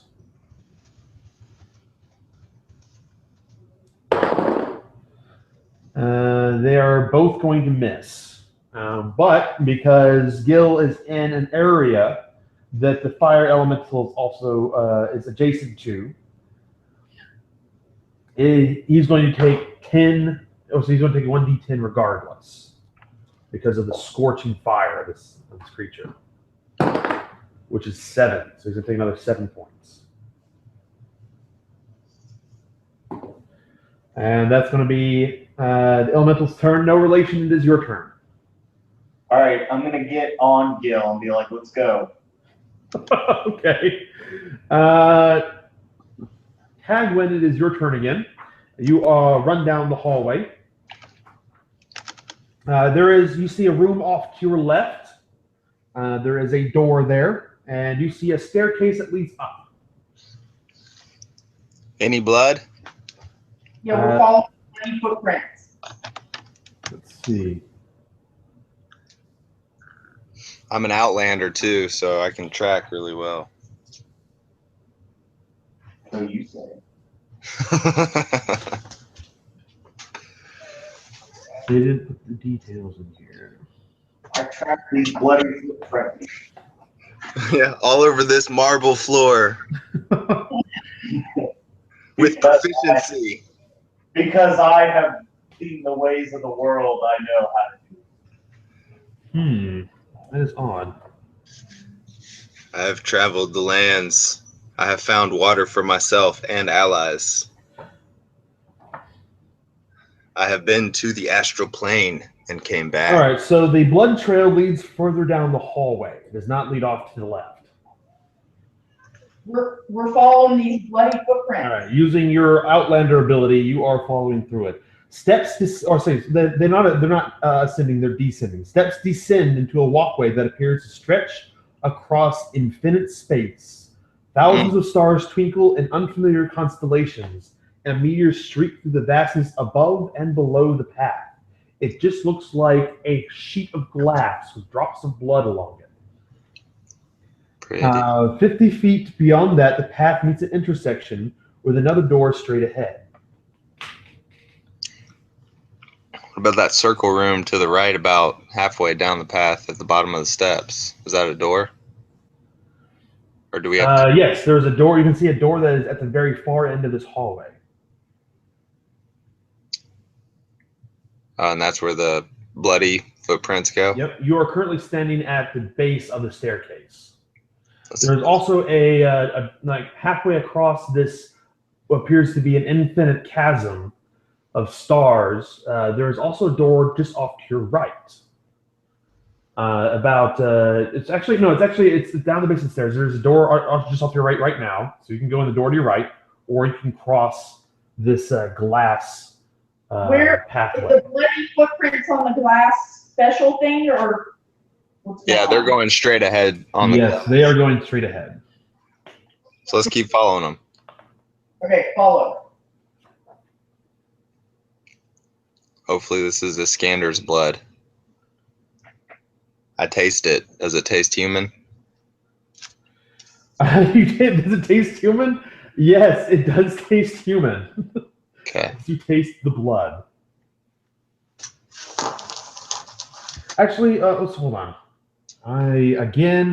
Because they yeah. Okay, yeah. This is human Okay. blood.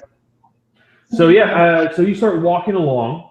It's like metal chicken. Who's going first? Well, we rolled initiative, right? Yeah, well, I asked Tagwin because it's because no relation to Gil are still in the room. Tagwin and Smite are the only ones that see this currently. Yeah, we're all together. We're all following the footprints. Okay, so Gil will run away from the room and he'll squeeze into the hallway. Again, these are 10 feet apart, so he can move fairly comfortably. It's not great. But... All right, so who's going to be? The path is 10 feet across. I'll be in front and so we can both be in front, right? Tagwin and Smite.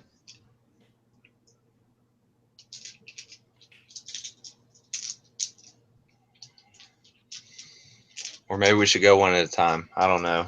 All right, so you're walking across. Yeah. And let's see, you said Smite, you were in the lead? Yeah. Make me a wisdom perception check. Not my strong suit.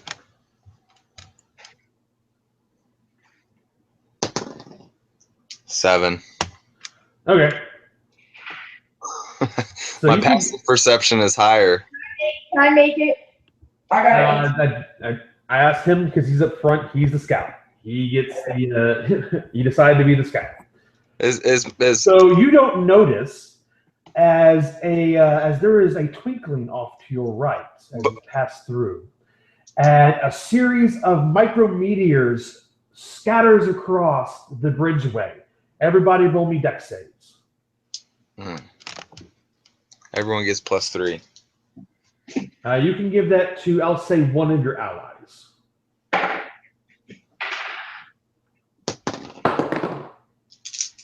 Ooh, I did good. Who needs more dex? Tagwin or no relation? I don't need it. Well, you have to give it to them before they make a roll. Tagwin. Well, that's what I mean. Like, who needs more? Like, Tagwin has advantage because she's a barbarian. I don't need it because I got a +4. So. And Okay. Tagwin's a barbarian. She has advantage already. She has danger sense. Give it to Her Gil. advantage on this. okay, I'll give it to Gil. Okay. Unfortunately, it's still not enough. So if you make the save, which all of you do except for Gil, you're going to take. Actually, no. Gil's got a. What is his dex save? I only gotta check this. Actually, no, he's got a plus. He's got +6. Yeah, he's got +6, so he makes it +4 from me. +4 from you. So he's gonna make this. Everybody is going to take 5 points of bludgeoning damage as you are all pelted by these micrometeors, but you all manage to stay on the walkway. Okay. Stupid meteors. I hate space. Aw. Onward. But you make it to the other side. Once you get to the other side, you see that there is a pathway off to your right, a door straight ahead of you, and a pathway off to the left that leads to another door. Where do the bloody footprints go? The bloody footprints, they go off to the left. That's where we go.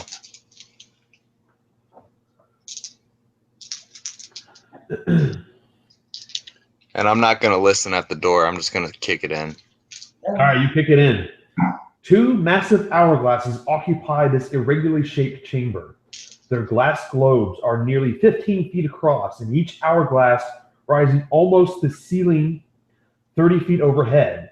Each is suspended by chains, pulleys, and gears in such a way that it can be turned over to set its stand running. Slumped against the far side of the chamber, you see a man with hair clumped over his face. He is the same man that you saw from the balcony earlier, Iskander. His robes are charred and torn, and a blue dragon mask is clutched in his red-stained hands. I'll run up to him and check for life. Make me a medicine check.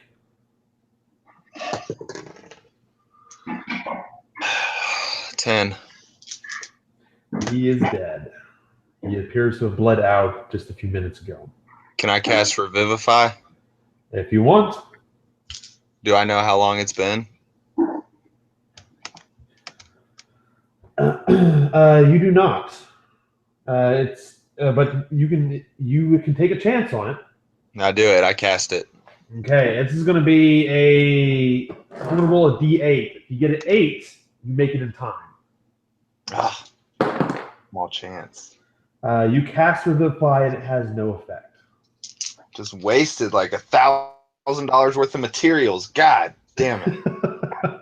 Well, 300. And your cleric that has raised dead is no longer here. Well, rest in peace, cultist. Thank you for the mask. I hope your passing was easy. Kellenvor will guide you. And I'll take the mask out of his hands. Yep, you have it. And then I'll put it on. All right, you put it on. Make me a wisdom saving throw. 22 with +4 on that. Okay, you feel a powerful magic starting to burn your brain. Oh, shit. You have 1 moment to take it off, otherwise you don't know what's going to happen. I take it off. And you see that you can feel the crackle and burn in your hands. So I'll share that. Make me an Arcana check. Anybody there can make it. 17. Oh, nat 20. So it appears that it did not like being bonded to smite for some reason. Oh. Okay. Can we So you said it doesn't like smite? It's as far as you can tell. It appears to have a great many magical properties, but it's not like the mask that it seems different than the mask that Risnir had. Can I use Hazaron to detect thoughts on it? Yes, there are no thoughts. It is a magical. It does not appear to be a sentient magical item. Okay. But if you use detect magic, it does read as powerful divine magic. Divine. It should love me. Maybe it doesn't like Hazaron. Mm. It appears to be a blue dragon mask.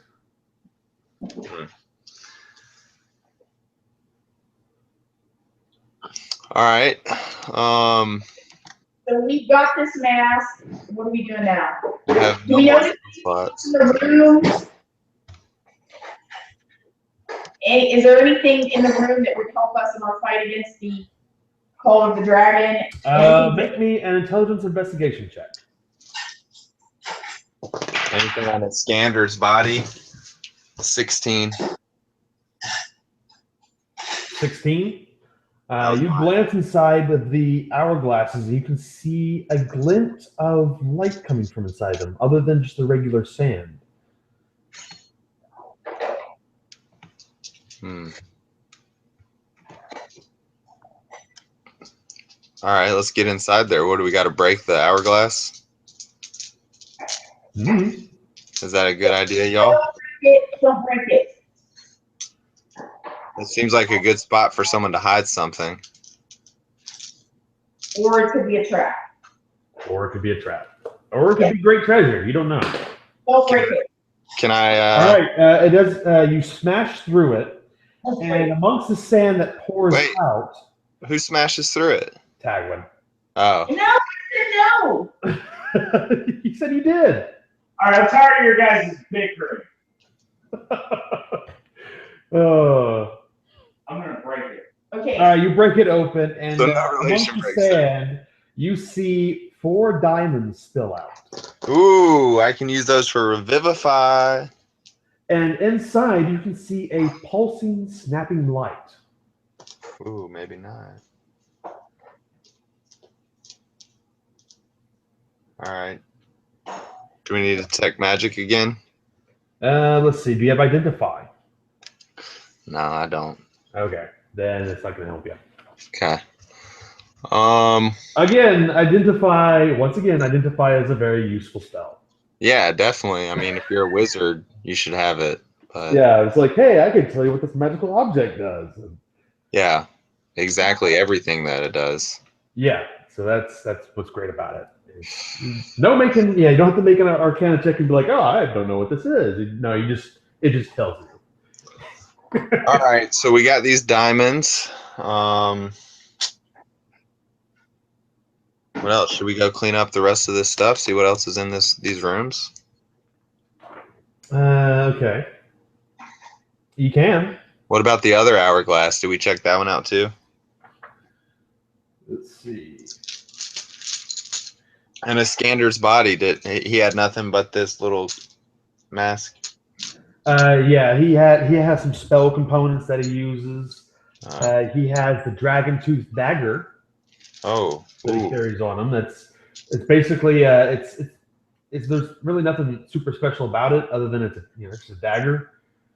But let's see. Actually, does that dragon tooth dagger actually have a property to it? Gil, you want to take this dragon tooth dagger? Sorry. It is a +1 dagger, magic dagger, and it deals an extra 1d6 acid damage. Ooh, yeah, Gil. There also appears to be an additional property to it, but you are unaware. Of what it is. I don't know. Why would Gil use a dagger? He cannot use manufactured weapons. So who wants the dagger? No relation. Do you want it? Not really. I'll take it. Okay. So yeah, you have a dragon tooth dagger. It appears to actually be made out of the tooth of a dragon. Does it require attunement? No, it does not. So there's another property I need to discover about it? Yes, there is. There is another property about it that you feel is there, but remains aloof to you. Okay. So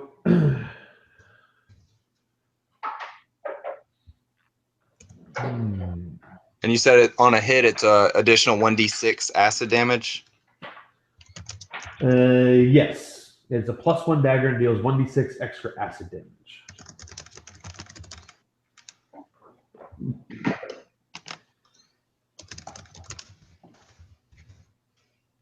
Cool. So when you start walking back to the intersection, you hear someone shouting, "Hey! Hey, is somebody there? Help me! Help me!" Where'd that come from? It's coming from down the other hallway. The way we came? No, the other direction. Opposite end. So we go. Let's go. All right, so you walk down that way. Inside, you see light shines ahead as the corridor opens up into a room with comfortable-looking, oversized furnishings. In the center of a room, a red-robed man wearing armor and a curved scimitar sits cross-legged on the floor, studying a chessboard. And he stands up and he says, "Oh, thank goodness somebody's here." Why is it good that someone's here? I've been trapped here for many, many decades. Who are A you? former wizard has imprisoned me here. Why? Well, I am a test subject of his. What are they testing on you? Well, you see, I am something of a magical creature. Explain. Well, they call us genies. Ah. Like a genie? Yes. He was trying to find a way to rob me of my magical wish-granting powers. That scoundrel. So you can grant wishes? Yes, but not while he has me imprisoned in here. And Who has you imprisoned exactly? Xonthal. Xonthal. Yeah. And he points down to a ring of salt laid on the floor. And he says, he put this ward in place to trap me. How can we You break made the the nerve ward? of the man.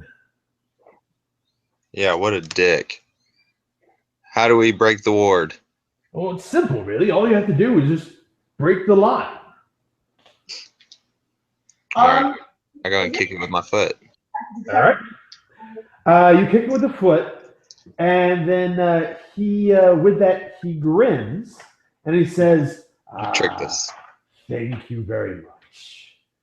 And so you remember Aladdin 2, right? Yeah. When Jafar turns into that, yeah. He grows to the size of a large creature. His skin turns red, and you see that his form shifts. Hold on, let me see if I get the picture out. Why is it always gotta be a trick? I was just trying to help. Just trying to help a dude. And let me go ahead and I'm going to add a visual cue here. I knew it was gonna be a trick too, y'all. I just wanted to fight something. I was like trying to detect good or evil, and you're just like, that dude right there, that's what shows up in front of you now. cool. Roll initiative. Where is he? Oh, you showed us on the video, yeah. Oh, okay, go back. I had this sheet. I was looking in the drive. I thought you were gonna upload Oh something. no. Let's see. Yep, on the video again. There he is. Oh yeah, okay. That's him right there. I'm a genie in a bottle, baby. All right. What'd you get on the initiative rolls?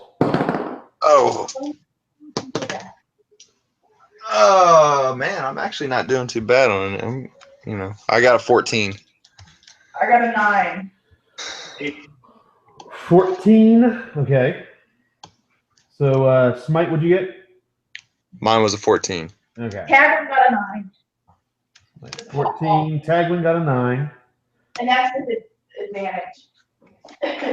Duh. Advantage?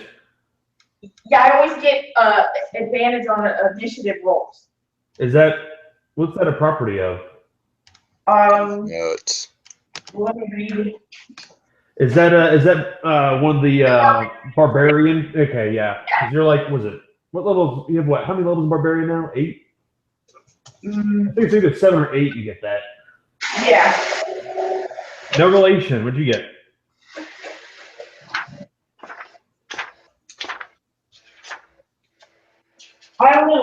information. What did you get on initiative?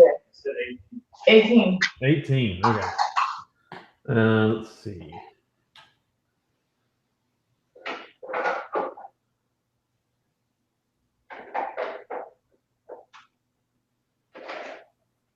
And Gil's going to get 22. Does Gil have the alert feat, but he never wants to go first? No, he cannot. He can't take player levels unless you give him experience points. So if you want him to have the alert feat, you have to give him enough experience points to get him up to another level. Oh shit! I got first again. Not. You're not first, no, but you're not last either. Is this a fiend? It is not. Okay. And it's not dragon blood, is it related? You don't think so. Let's see. Gil goes first. Does his breath weapon recharge? No. But he's going to move around, and he's going to move right up to it, and he's going to attack it 3 times. Once with a bite, which will hit, and then 2 attacks. This is on me. No, this is Gil. He's attacking the genie. Sorry. You said. So he's going to hit with a bite action, and he's going to hit with his claw action. Let's see.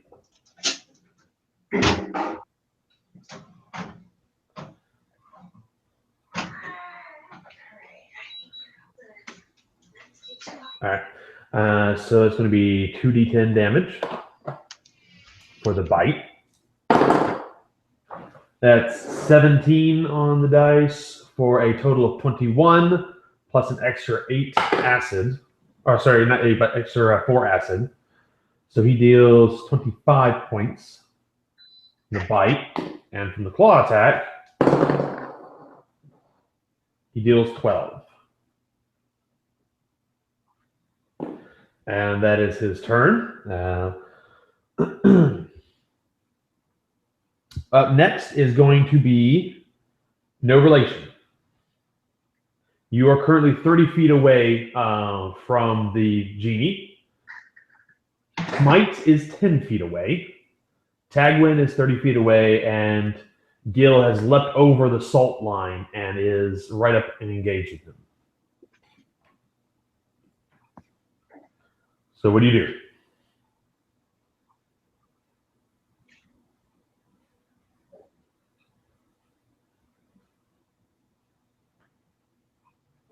Nick?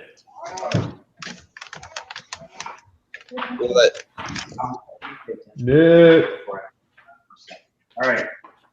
Is it too close quarters for Reem and Rom still? No, you have enough space for them to join you, yes. Okay. They will join us. All right. Some of the men. The room is 30 feet by 30 feet, and you guys had the genie was in the middle of the room. Or at least, So technically, I guess everybody's within 10 feet of him. They would be. Yeah, because I got 40 feet of movement, so. We got plenty of space to move around. So, you guys. Yeah, so you want them? And what is their initiative?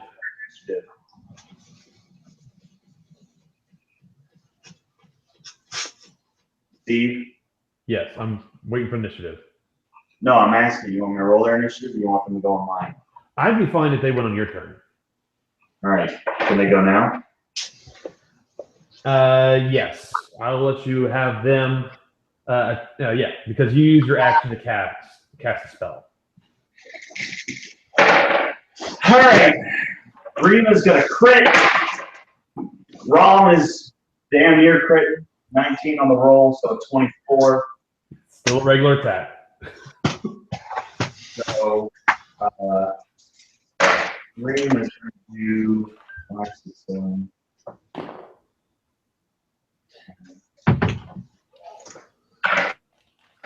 18 damage. Does Rom's 24 hit? 24 does hit. Okay. So it's 18 and what else? This is 24 to hit. Yeah, How much 24 to damage hit. is So the first, you said the first And thing. then Go was on. 18, right? I said. You said it was 18 points of damage, and then what else? Fucking wrong roll 2 ones. So 5 damage. So 18 plus 5, so a total of 23.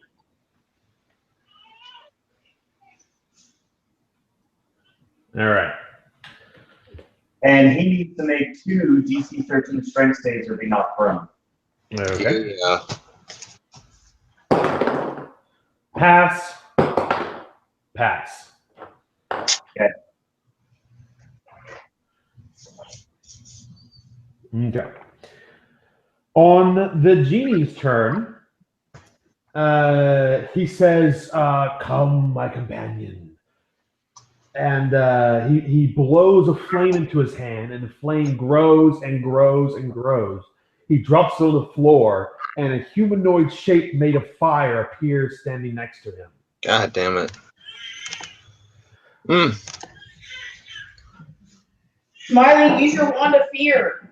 And so this creature is going to act on his turn. Okay. Everybody within 5 feet of it takes 1d10 fire damage. So that is going to be Romulus, Remulus, and who was it that attacked him? Was it Smite? No, it was Gil. Sorry. So Gil's going to take another 5 points. He's going to take another 2 points of fire damage. Romulus is going to take 2 points of fire damage. Remulus is going to take 1 point of fire damage. And then the creature gets to act. It is going to attack Romulus. That is going to be a 15 to hit. Poor little doggy. For 8 points of fire damage. And Romulus is also burst into flames. So unless a creature takes an action to douse the fire, the target will continue to take 1d10 fire damage at the start of each of its turns.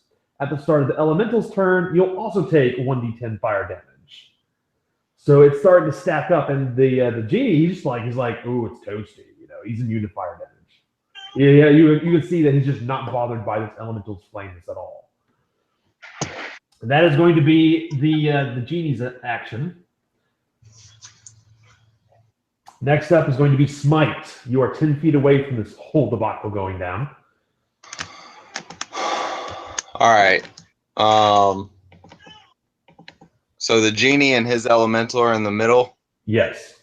Gil is off to one side, taking fire damage. And then Romulus and Remus is behind to the side of him. The fire elemental is right by the genie's side, taking up, they basically share space.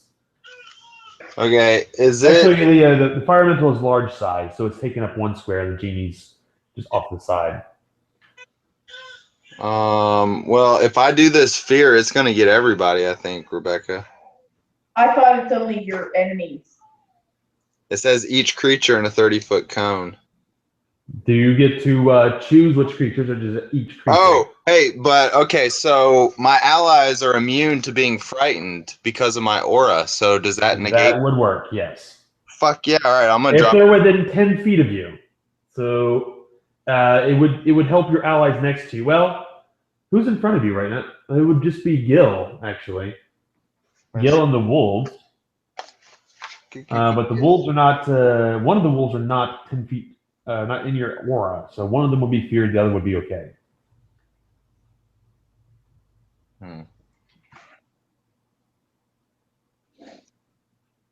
Okay, so everyone but one, either Tagwin or no relation, is going to be. Well, he says it's a 30-foot cone, right? Right. All right. So from where you're at, you can get the elemental and the genie in there. Yeah. But you're either going to get also going to get one of the dire wolves in there, or in addition to that, either dire wolf or Gil. And neither one the of aura, them. The aura is only good if they're within 10 feet of you. And Gil nor the direwolf are within 10 feet of me. So if you move up to be next to the fire elemental and the genie, you can give them your protection against fear. That's what I'll do. I'll move up. All right. So you move up. First time the creature enters a space, the creature takes 1d10 fire damage. So you're going to take some fire damage as you move up close to the elemental. That's 10 points of fire damage, dude. It was worth it. All right. And you cast fear. So what is the DC they have to make? Well, does the wand have a specific DC or is it mine? Oh, let's see. That is going to be in 1 second.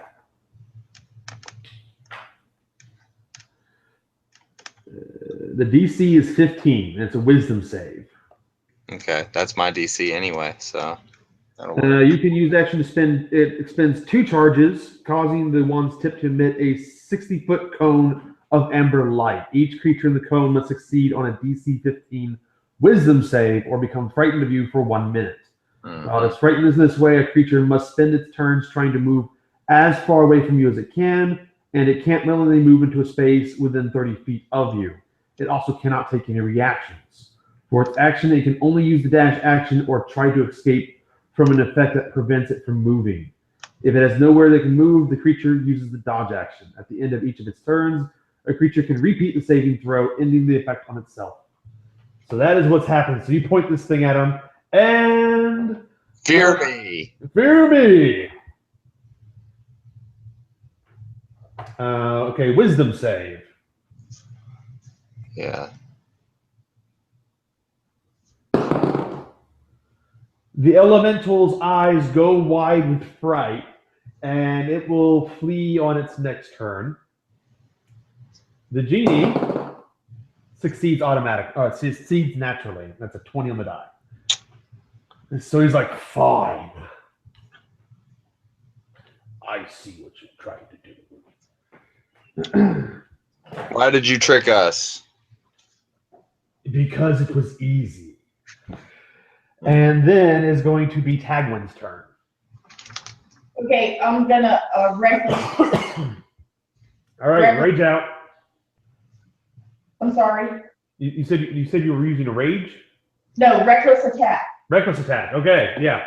Are you going for the elemental who has yet to turn and run, or are you going to go for the genie?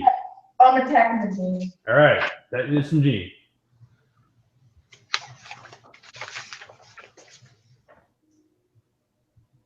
$25 to hit. Yeah, you get him. And 10 points of damage. Takes 10 points. Let's see. That is a magical weapon, yes. So you take 10 points of damage. Okay, next attack. All right. Second attack. Crap. I didn't hit him. What is it? 14 doesn't hit him, does it? Nope. He is better armored than that. Okay. I got nothing. Okay. So after Tagwin, it is going to be Gil. Gil is going to take 1d10 points of fire damage. It's going to be 4. Let's see. Does his acid breath recharge? It does. He is going to swing around the genie and is going to catch both the genie and the fire elemental and the acid blast. Acid blast! So it's a dex save from the elemental. That succeeds naturally, so the elemental will take half damage. And the genie's got... It's a 16. And the DC is 14, so they both save. So they'll take half damage from this attack. But it's still 11d8, so that's a lot of dice. It's still gonna hurt. Yeah, it's still gonna hurt. It's gonna pinch. It's gonna pinch a lot. So we'll count this out. That's 4, 8, 10, 18. 25, 29, 35, 38. I love it when you're like getting your dice ready to roll and you're like, oh shit, I don't have enough of this kind of dice to roll all the damage. 38, 46, 54, and 58. So they're going to take half of that. So they're going to take 29 points of damage each. Good job, Gillen Tornox. And he just wipes his muzzle. Okay.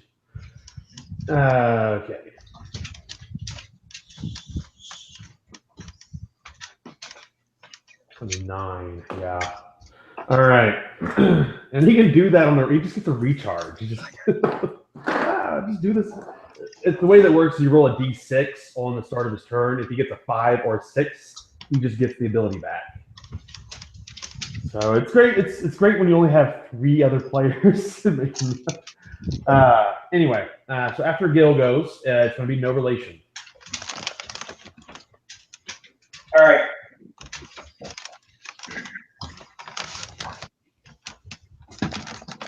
So I'm going to have Reem and Rom trying to go after the genie. All right, you can have them make attacks. On the start of their turn, will be adjacent to the fire elemental because it's not yet the fire elemental's turn, so it hasn't run. Rom will take 4 points of fire damage. Actually, he's also on fire from the previous attack, so he takes another d10. So that's another 2. So he takes a total of 6 points of fire damage at the start of his turn. And Remulus will take 7 points of fire damage because of this burning elemental. Now they may act. Okay. Actually, no. Yeah. Actually, yeah. Remulus doesn't take the 7 until the elemental's turn. I actually have not. If you haven't, yes, I have not yet run this character before. Does a 17 hit the genie? So the first time it enters a creature's space on turn, the creature takes 1d10 fire damage, catches fire. Until someone takes an action to douse the fire, the creature must take 1d10 fire damage at the start of each of its turns. A creature who touches the elemental or hits it with a melee attack while within 5 feet takes 1d10 fire damage. Okay. So yeah. You said you were rolling an attack? Yeah, does a 17 hit the genie? A 17 does hit the genie. Okay. So I guess a 20 would hit the genie too. So total damage from both wolves is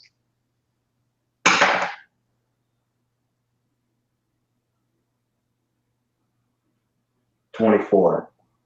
Alrighty.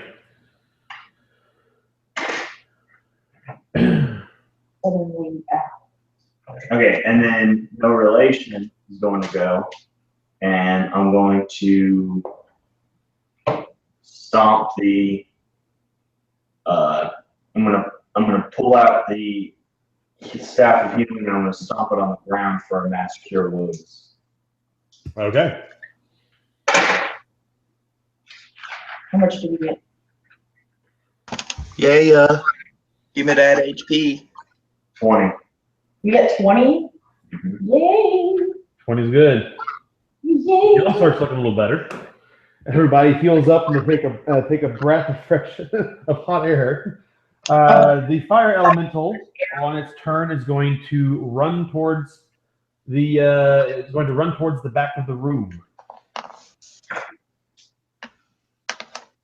Does it take an opportunity attack from me? Yes. And also from Gil and from the wolves. I will take advantage of that opportunity So will attack. Gil. He will bite. 26 to hit. That'll hit. Gil's bite will also hit. 30 damage. All right. All right. So 2 wolves at advantage, 4 d20s, 3 of them were 18. What are the odds of that? Oh, 3 of them are 18s. No, that's what I'm I'm sure saying. there's a way to calculate it. I had to roll a d20 4 times. 3 of those times I rolled an 18. Okay. So that was for their op attacks. Yeah. I'm just saying that doesn't happen. 1 in 20 every time.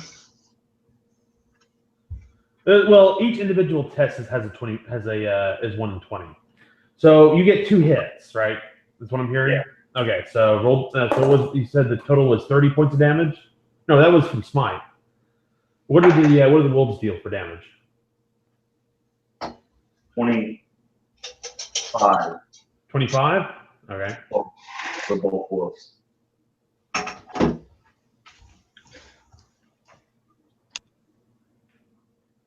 And Gil might be able to finish it off. That's 11 plus his modifier, so 15 plus an extra 1d8 acid, so extra 2, so 17.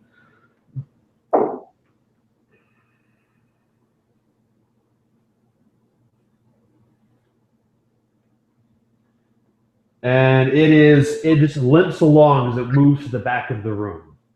So you no longer take ongoing fire damage. But those of you that did hit it will take 1d10 fire damage. Just hitting it with a melee attack causes you to take damage. So Gil's going to take 1. Romulus is going to take 1. Remulus is going to take 10. And he's now on fire. And it takes an action to put that out. Remus. And Smite is going to take 3, and Smite, you are now on fire as well. I'm on fire. Yes, you are on fire. You're on fire. So you're going to take 1d10 fire damage at the start of your turn until you use an action to put it out. I'm on fire. Okay. So yeah, I'm getting these rules cleared up. So yeah. Then that was the reactions to the elemental moving. Now it is the genie's turn. The genie is going to look over to you, Smite, and says, "I think I'll add you to my collection." And he is going to pull out a large scimitar. It is about as long as you are. That's going to be a 29 to hit you. Oh yeah, he just got through my. Yeah, your impervious god armor. Yeah. You're lucky this time, Genie. So that's going to be 24 points of damage. Let's see. 12 of that is fire damage. And that was his first attack. Ugh. His second attack is going to be a 27 to hit. Yeah, that'll make it. Yeah. Make it through. He is not a pushover. That's going to be 9 points of slashing damage and another 11 points of fire damage. So that's another 20. So 24 and 20.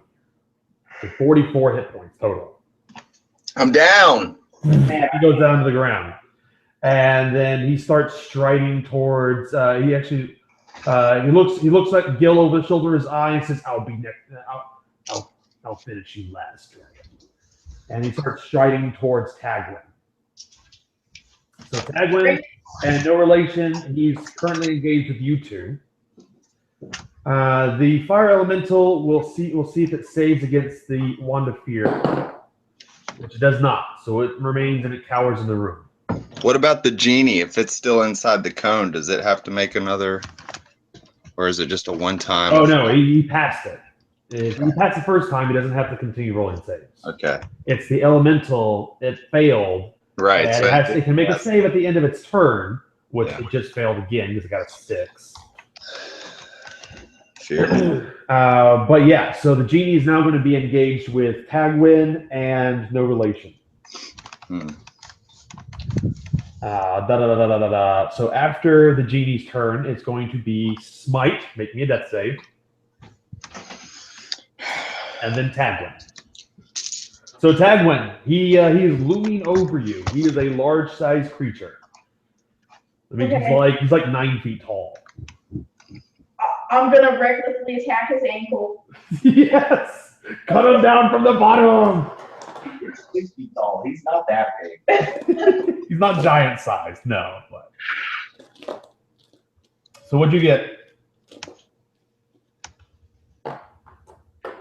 I think I missed him. No. 8. Does it 18 hit him? An 18 does hit him. Oh, cool. So 16 damage on my first strike to his toe. All right. He takes 16 points of damage. I strike his toe again. I'm actually. And what's the second attack? Yeah, I hit him on this one because it's a 25 to hit him. Yep. So it is a 17 damage. Okay, takes 17. So that's all right.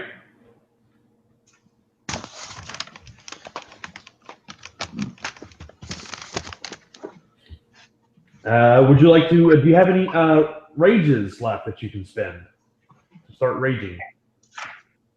I don't. I honestly don't think I do because we haven't had a rest. Okay, yeah. No, have no rest of any kind so far. We've had enough turns where my rages are gone. Yeah, it passed while you were in while you were fighting elementals back in the first room. All right, so Can I huh? I can action surge him, right? If you have an action surge, you can make another attack. Yeah, Yeah. actually, you can actually make another 2 attacks because you have extra attack. Well, I attacked twice. Yep, that's your first action. If you action surge, you'll get another 2 attacks. Okay, so I'm going to action surge him. All right, that's a good choice because you want to knock him down before he cuts you in half. So 20 is a hit on him, not natural. And then 10 points of damage. And then All right. Yeah. He's full up. 14 does it. What's the second attack? 14. That is not sufficient. Okay, so that's a fail. So you nick him a bit, and then he blocks it with his bracer. And with his bracer, yeah. Alrighty. Next up is going to be Gil. He is going to run over to the. Let's see. Does his breath weapon recharge? No. So he is going to run over to the genie and make his multi attack. He's got 1 bite and 2 claw actions. So bite. That is going to be a hit. Claw 1, hit. Claw 2, hit. So he's going to deal a fair amount of damage here. Here we go. It's going to be 17 points of piercing damage from the bite. Another 2 points of acid damage for 19.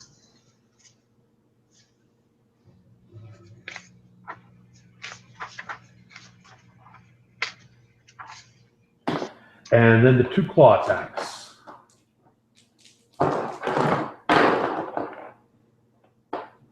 6, 7, 11 plus 8 for another 19.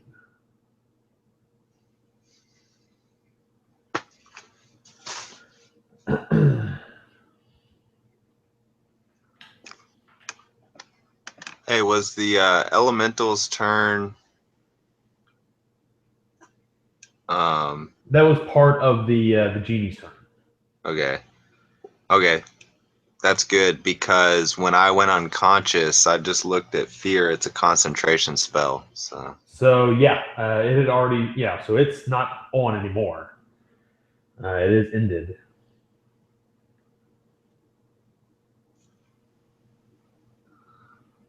Okay.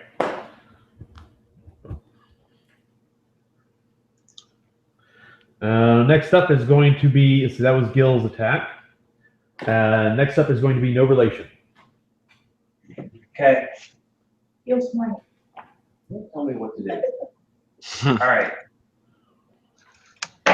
Rom on the genie for a 24. 24 will hit. Ream on the genie for 14. 14 points of damage. Or 14 to hit on the second direwolf. No, 14 will not hit. Okay, so he only takes 13 damage. 13.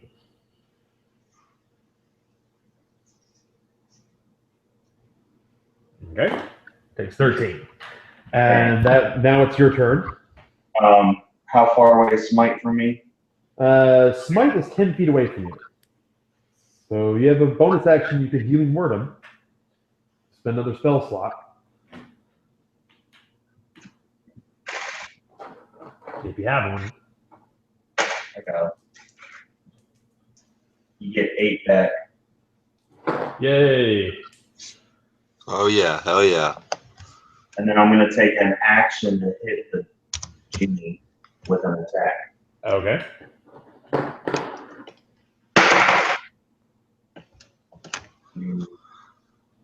I don't have Shalala up, so I'm sure a 5 doesn't hit.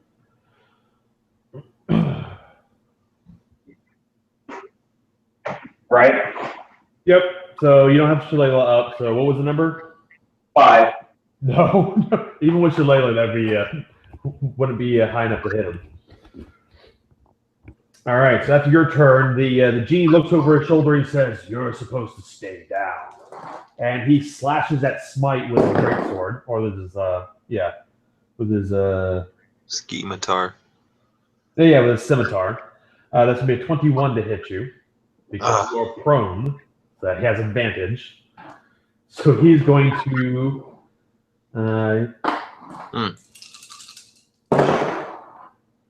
That's going to be 9 plus. That's going to be 15 points of slashing damage and 7 points of fire damage. So you go to sleep again. Yep. And then he turns back to no relation. He says, "You're pretty troublesome, aren't you?" And he slashes at you with a scimitar.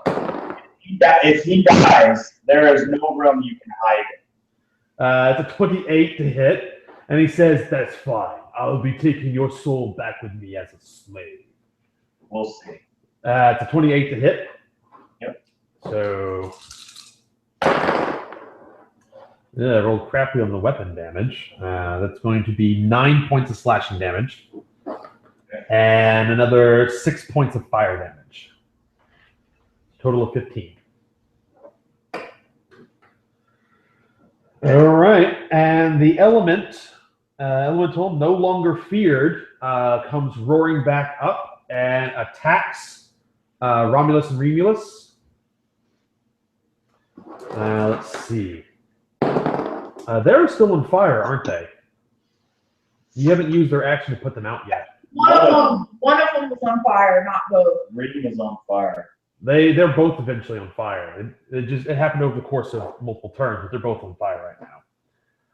The first attack first attack misses Romulus, and then the elemental turns around to strike Remulus.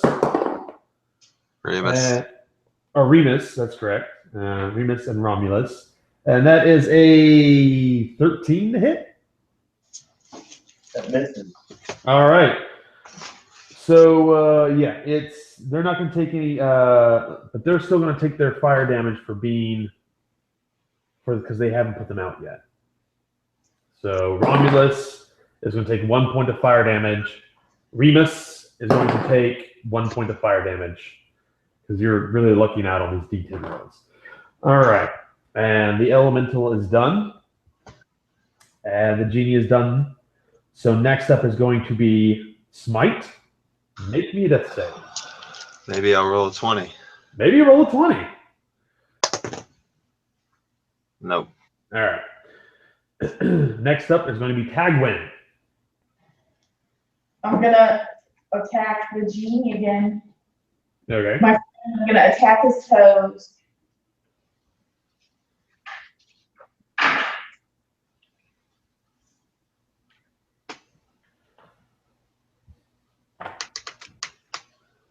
$22 to hit. 22 will hit. 15 points of damage. Takes 15. A second attack. All right. 19, does that hit him?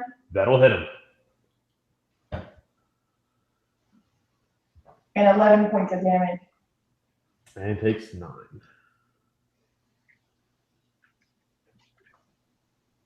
He's still up. He is a tough bastard.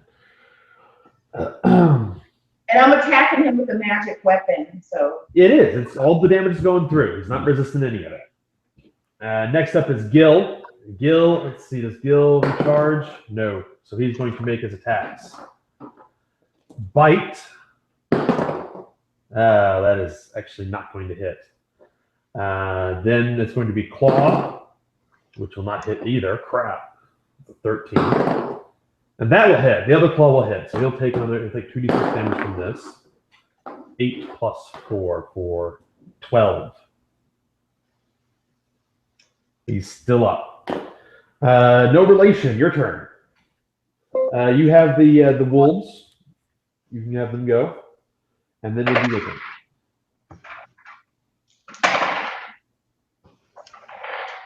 Okay. Wolf attacks the genie for a 17 hit. That'll hit.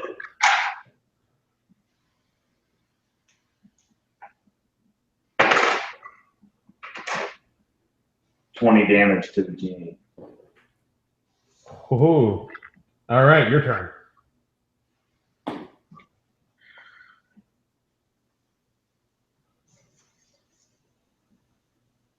What does no relation do? Actually, he's gonna make some saves, doesn't he? Because he's got those are strength saves to stay up. 20 and 14. He saves. All right. Anything else? You still have an action and a bonus action.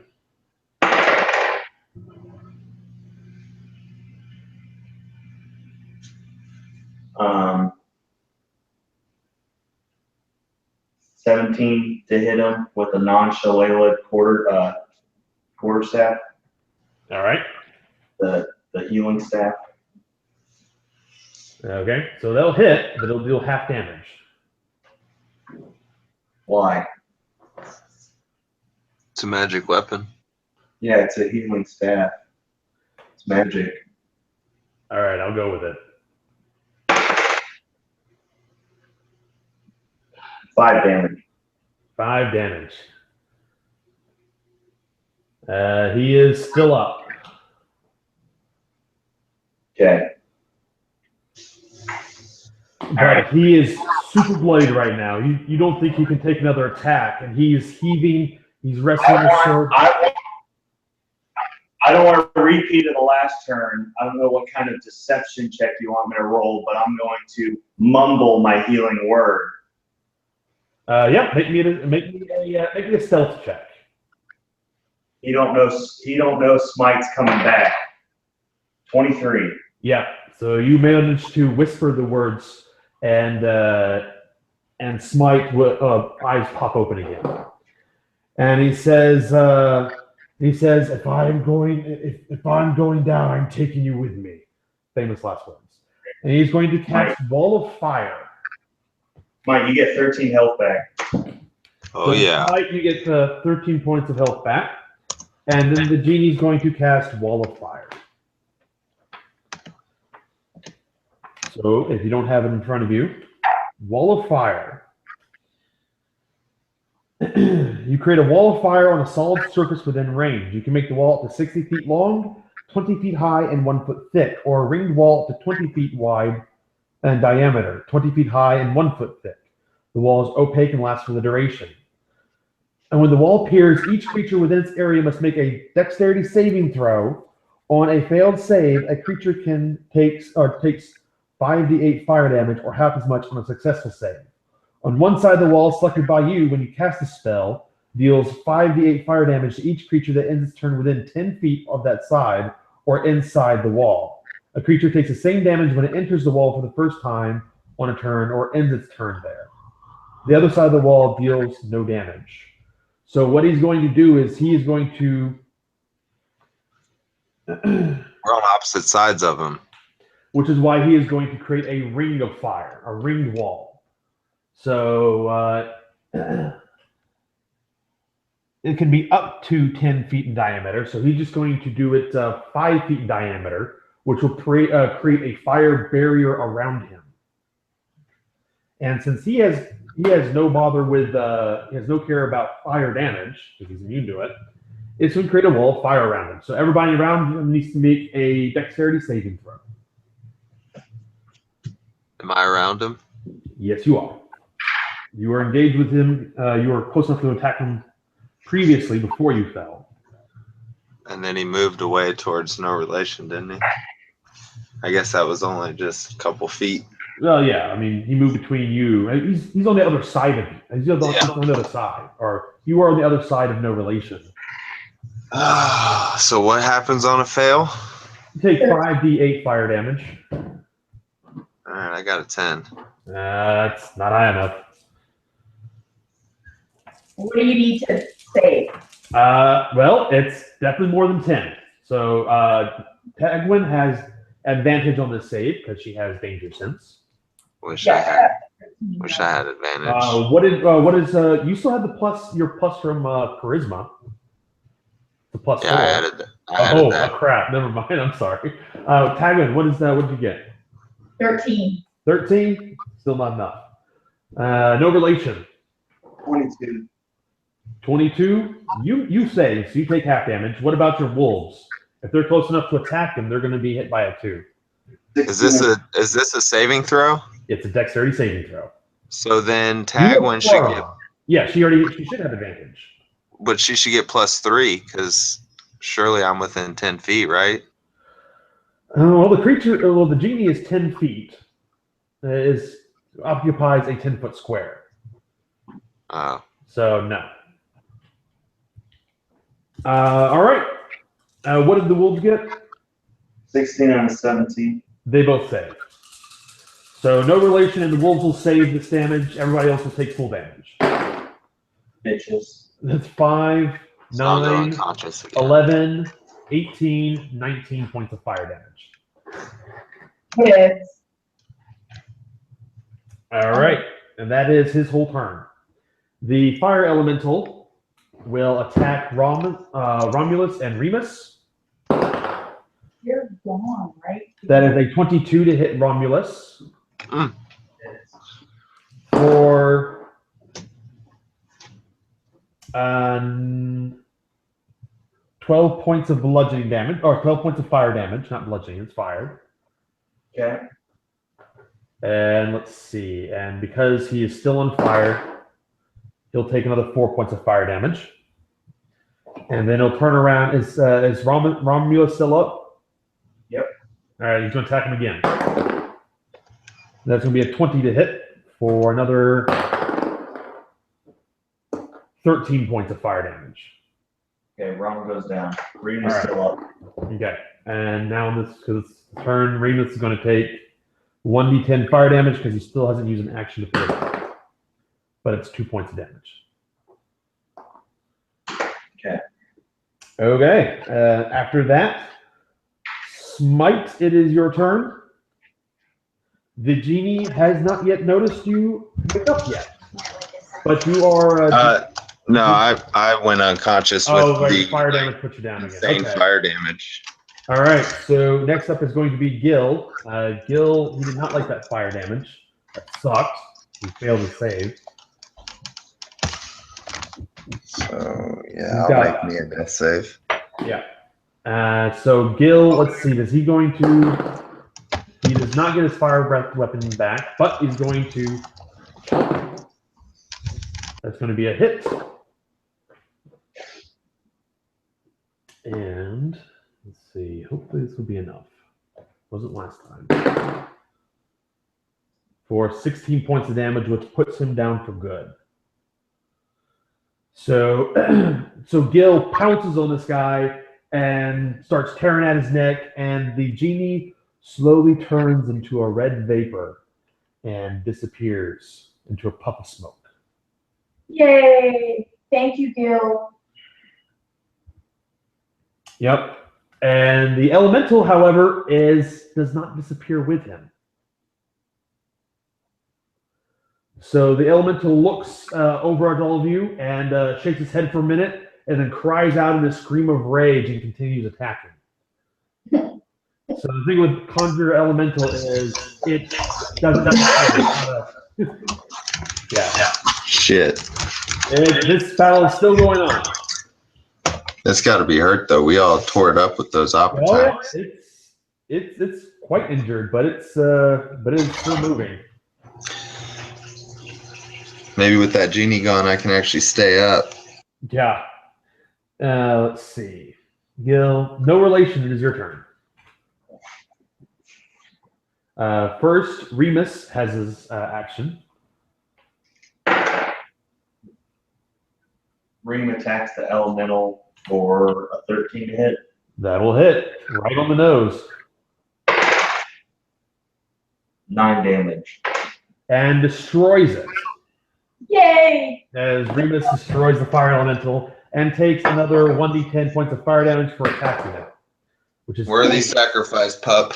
so 8 points of fire damage. Does that knock him down? Nope.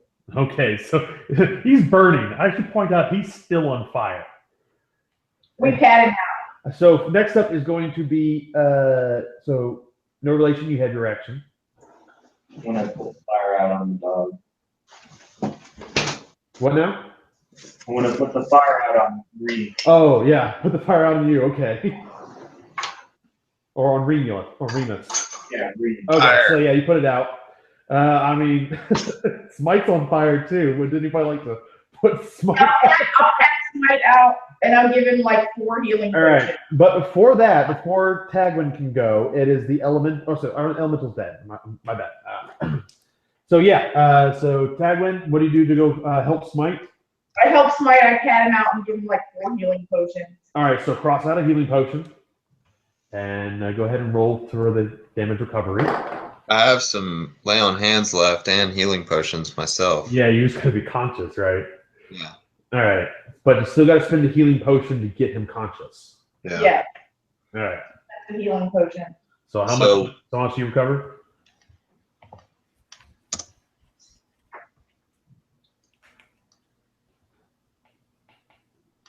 It's How much? 2d4, right? +2. Oh, that's good. You got 9. Yeah. All right, now I have 15 lay on hands left, so I'll just use those once I get up. You got 9. You got 6. And 6, hell yeah. 9, 6.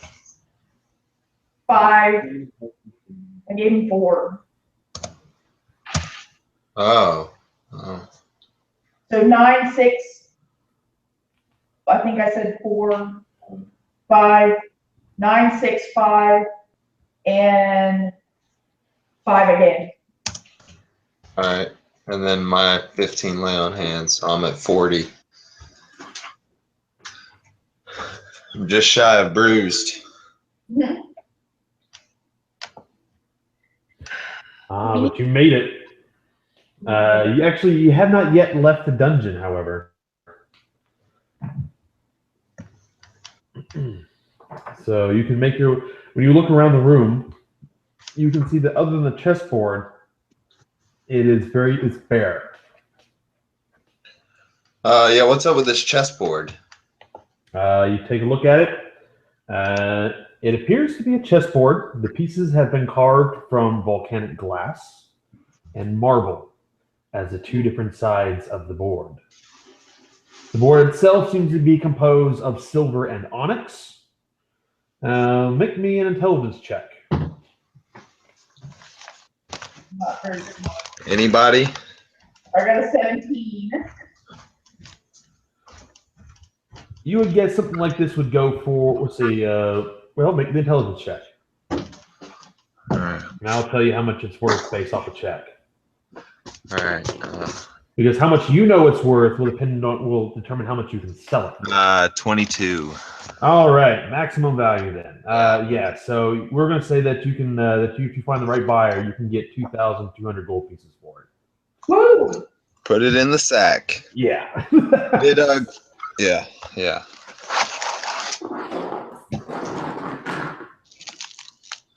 All right. Any kind of treasure chests or anything else? Nope. It was just the genie's chessboard.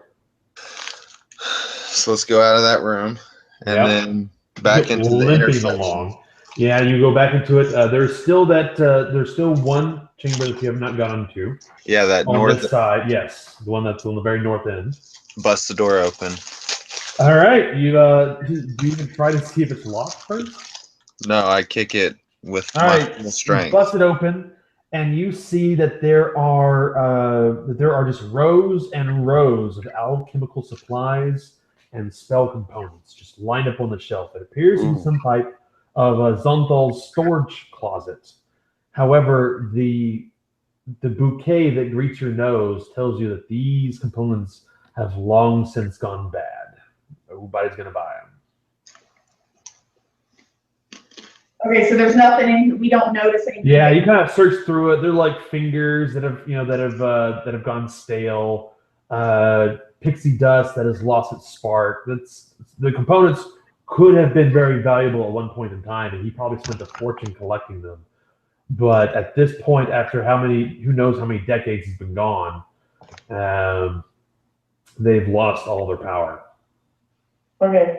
All right, let's go back to the stairs where that one door was. Okay. As you cross over the space plankway, you can hear the familiar crackle of micro meteors coming, but this time you're able to dodge them because you know what to look for. Fool us once. Yeah, so you're wise to that now.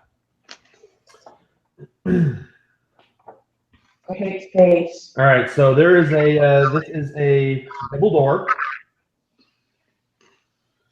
Who's going to peek in? They're going to peek in, bust in the door. What's the plan? Let's peek. What's what? Let's peek in. Let's not Okay. bust. All right, so as Smite goes to mule kick the door, Tagwin puts her hand on his shoulder and says, "Let's peek." All right. So okay. Tagwin, if you're my going mule to kick. So who's doing the peeking? I'm peeking. Okay, so make me a stealth check as you try to open the door without as quietly as you possibly can. I'm probably not stealthy. Oh no, I am stealthy. 15. You grab the door and a room lights up on it. As soon as you open the door, you can hear the fluttering of papers inside.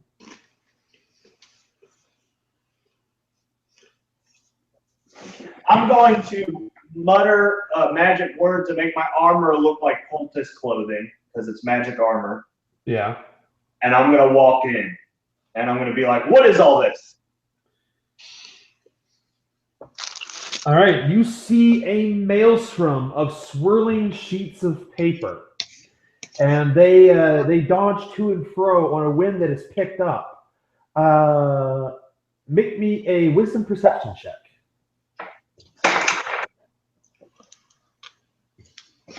22. You feel the wind shifting this direction as hundreds of sheets of sharp paper fly your direction. Oh, Roll initiative. Wow. paper cuts. Yes. Super wizard paper cuts. Oh, it's awful. Paper cuts. I'm totally serious. That's what it says right here is the paper attacks you. I guess it's better. There actually would have been a way to get through it, but you'd have to be a wizard with Nistral's magic aura. If you had used Nistral's magic aura to assume a magical signature of Xonthal, basically it's a biometric lock on the door. That's what the glyph was. So what's your initiative, Smite? 6. Oh, God, not again. Tagwin? 12. No relation? 19.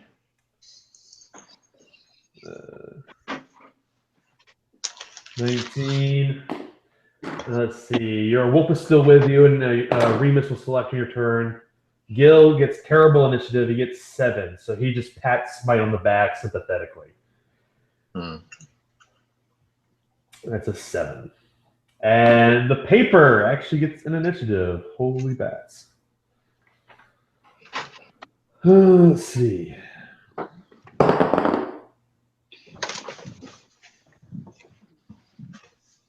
All right.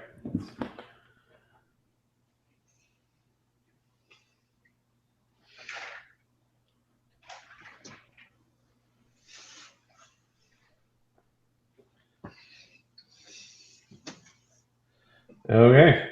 First initiative is no relation. You can see 2 distinct swarms of paper moving your way, or these columns of paper. As they circle around, they start forming what looks like fists, and they start moving towards you. All right. I'm going to get back out of the room and close the door. Okay, you close the door. Tagwin, or yeah. So I'm guessing you're gonna like push Tagwin out of the way and then close the door. Yep. Okay. All right. You can hear scratching on the other side of the door. Let's not go in there. Okay. Wizard study. Yeah.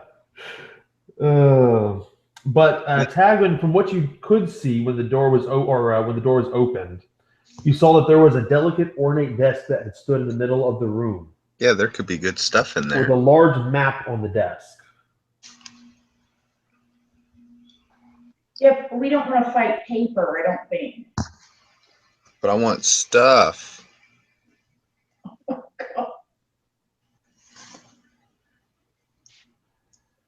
I don't think we can fight this paper. Conjure owls and we'll set them on fire. And they'll burn It up. is paper. Make an intelligence check there, Smite. That's just you hit on something. That's a 7. Yeah. Maybe that's magic paper. It's obviously magic paper. It's attacking you. I mean, I got torches and stuff. I'm not afraid of some fucking paper. I'm wearing plate mail, man.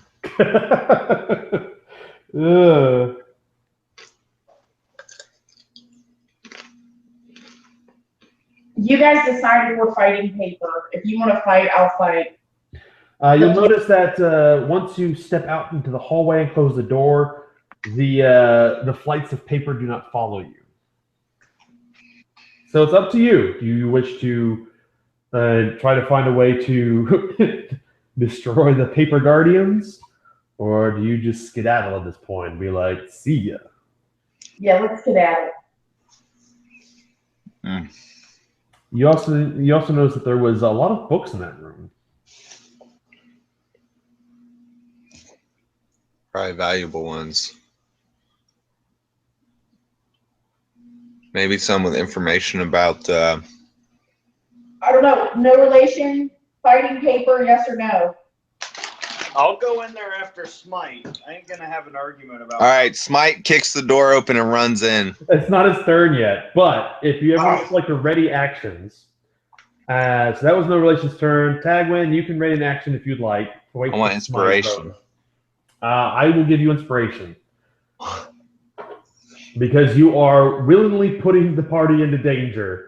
Yeah. So I will give you inspiration for this. I'm barreling in there and I'm gonna jump on top of the desk. Yes, for your mighty, half-orc philosophy of let's kill it with a sword. It's paper. Yeah, I believe that goes somewhere with your traits. I believe. Violence. Yeah, is always the answer. Violence is always the answer. So yes, I will give you inspiration for running them there. Let's see if anybody else has a trait that's along those lines. Like I don't like sit around talking. I don't like running from a fight. Anything like that. Or how about shit happens? Shit happens. That would be like something unfortunate happens. Diving into it, diving into yourself is one thing. Yeah, something unfortunate like not being able to control the bloodthirsty or half orc. Okay, I'll give it to you that. Anything for For Tagwin, do you have anything in their traits? I make hasty judgments. Well, since you're the one that wanted to leave, that's, I mean, anything else? I like freedom, so I want a GTFO. I want to get the fuck out of here. Okay. Fine. All right, I'll tell you this. If you leave them, I'll give you inspiration. I'm not gonna leave them. No, she says makes hasty judgments. She wanted to leave without even caring what the map was. All right, I'll give it to you for that. Just like DTFO. Rick, you got a good point there. Yeah, so everybody gets inspiration. As you open up the door, the paper was waiting for you. It had ready in action to see if you come back in. So the paper flies at you, Smite, and you're going to take 2 attacks. From paper. From paper, it's a 15 to hit you. Miss. And that's a 14, so that's also a miss. But the papers begin to fly and circle around you. You can now make your attack. Come to me. So I mean, do I just attack the paper? Start swinging your sword. See what happens. All right, that's what I'm gonna do. I'm gonna swing my sword at the paper. Smite! What are you doing this for? They don't have souls. Yeah, but you're sharp, and sharp cuts paper. Sword beats paper. Smite beats paper. Smite beats paper. Paper. All right, make your attack rolls. 17 to hit. Yes, you shred a swath of them. What All right. what damage do you roll? Oh.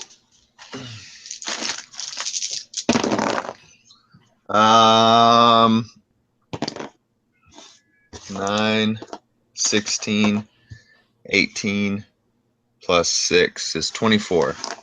Whew. You actually cleave through a whole swarm of them, and they just drop. They just shred and drop to the ground. There's only one left. They're not. It looks like they're not particularly tough.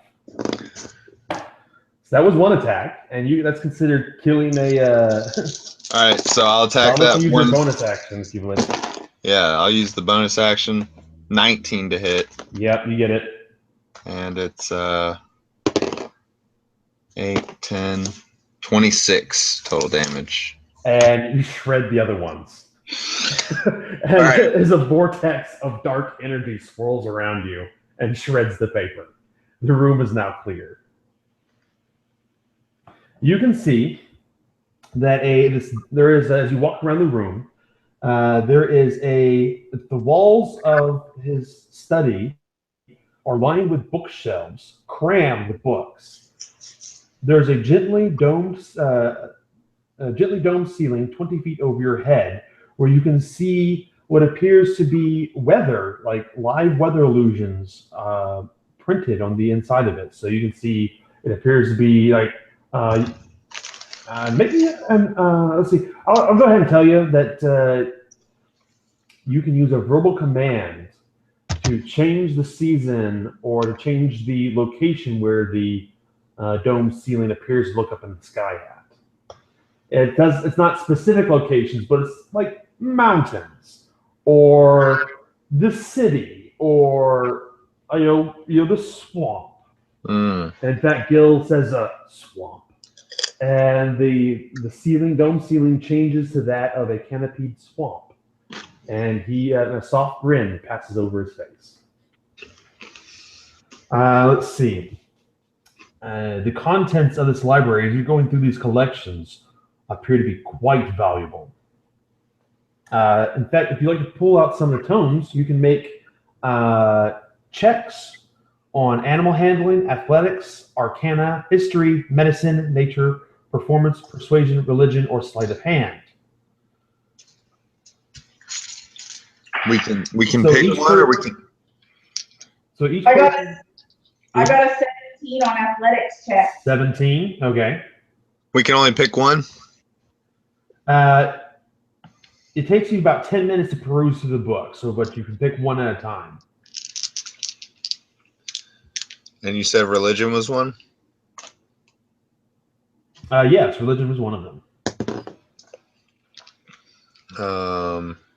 13. That was low. Okay, 13. Mm-hmm. No relation. Gil is going to pull one out about athletics and stuff like that. He gets a 20. Make a check. Alright, whatever you're good at. I did an athletics and got a 17. I'm good at for the options. Athletics, arcana, history, medicine, nature, performance, persuasion, religion, or sleight of hand. Okay. I have to pick one, not just a couple of them. Yes, you pick one. If you want to spend another 10 minutes, you can all roll again. But there's yeah. Medicine 21. 21. Okay. How can I not keep Smite on, like, dying? Why does Smite keep falling down on the ground dead?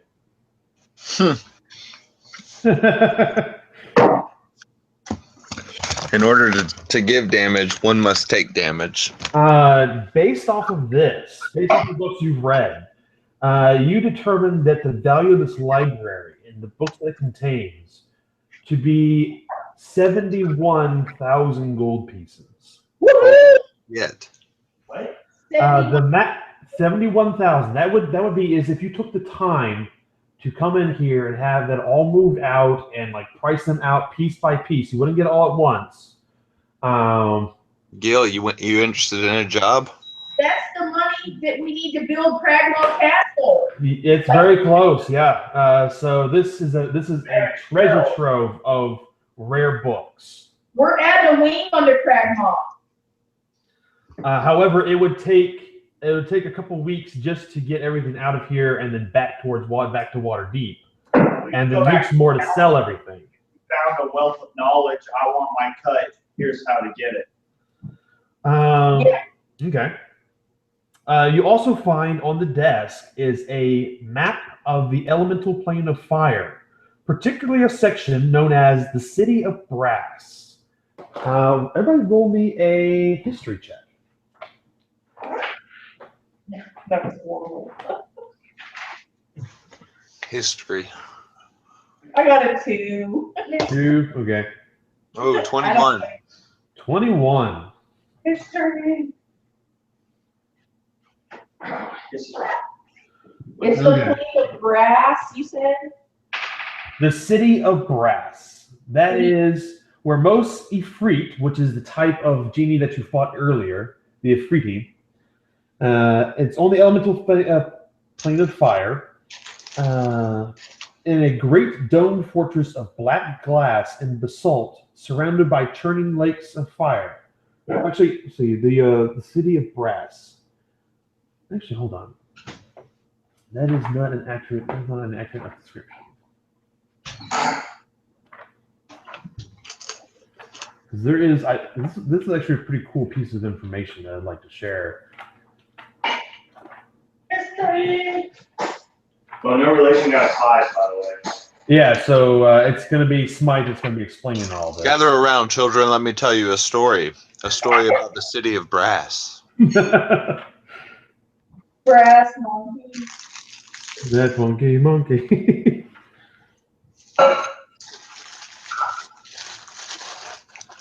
All right. Here, you little kidgets. I came across this story as I was smiting evil back in my day as a young half-orc. All right. With this check, you know this. The City of Brass is a long and storied history. In the age of 4 ages, it's part of the vast empire of the Dukes of Aqua. Dukes of Hazzard? What? The Wind Dukes, yes. The absolute ruler of the City of Brass is the Grand Sultan of the Afriki, the Lord of Flame, the potentate incandescent, the tempering eternal flame of truth, the most puissant of hunters, marshal of the Order of the Fiery Heart, the smoldering dictator, crimson firebrand, the Makre al-Sadan. The list go on. His palace is known as the Charcoal Palace, is the absolute center of the city. There are many different sultans or sultans over the millennia due to coups and other deaths. Beneath his court is a vast host of sycophants made up of nobles of various ranks. The city itself is mined or grown into a glowing hemisphere made of tin, copper, diamonds, fireweed, habat, and many other savory scented woods. It has a, you have heard that the city of brass underneath the Sultan's palace is immeasurable wealth. The plunder that the Afridi have taken from all the races they have enslaved, powerful magic items, wealth beyond imagining. It appears that Xonthal had his eye on it and was studying this city of brass. It would make for a great future adventure or short campaign. But that's what you know about the city of brass. It is the home city of the Afridi. It's on the elemental plane of fire. Those guys were no joke fighting. Yeah, that was one of them. Yeah. Anyway.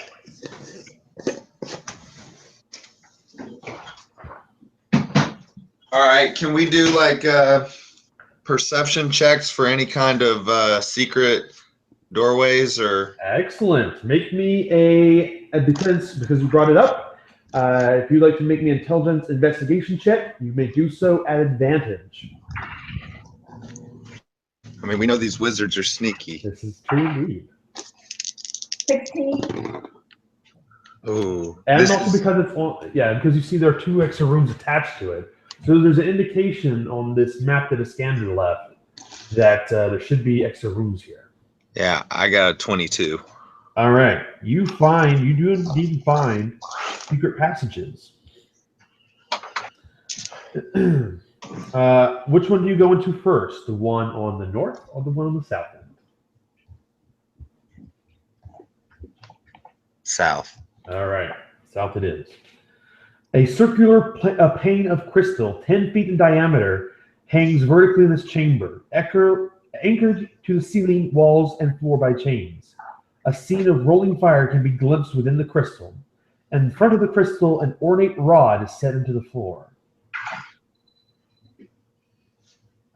Do we know what it is?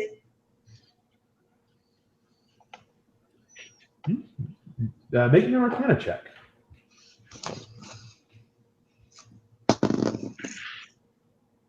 $16. It appears to be a viewing pane. Based off of the visage of the rolling plains of fire, you guess that this particular pane is tuned to the elemental plane of fire. The rod appears to be some type of controlling mechanism to change the view of the pane. Can we change the view? Can we figure out how to see what the cultists are doing in the Well of Dragons? Make me an Arcana check. I'm going to grab the handle and say, show me the Well of Dragons. Okay, I got a 16 on that. You do not know how to change this viewing pane. What did you get, Tagwin? I got a 16. Oh, okay. That was better than mine. Yeah, so no luck there. Okay, but there's nothing in here that's of value to us. You can. There's just the pane, and it is locked in place in this room. What are we rolling? We can't. Intelligence Arcana to try to basically hotwire the magical lens of viewing to switch planes from the plane of fire to the mortal plane. What do we see in the plane of fire while it's there? You see something off in the distance, but it require a careful manipulation of the controller in order to get closer. I'm gonna grab the controller and twist it. You see it spin. You see the view spin around, and all you see is more fields of fire. All right, I don't think we can figure this out. You want to go to the other secret chamber? Can I twist the rod until I see what that thing was in the distance in the view, and then stop twisting it? Make me a dexterity check. If you have sleight of hand, you can add proficiency. 13. Nope. You try to manhandle it around, and you're just being brute force. It's not working. No relation. Do that. Grab it. Move it. Grab my rod. Go on. No relation. Grab the rod. And twist it till that thing comes back in view, and then push it forward so it zooms in on it. Maybe. Is that how you do it? I don't know. Oh no. No relation. Roll of 15. What's your modifier? Yeah. 4. Dex is a +4. Okay, so he got a 19. You have sleight of hand. I do not. Did you? Let's see. Roll me an intelligence check. If you get at least 10, I'll say that you had the foresight to use guidance.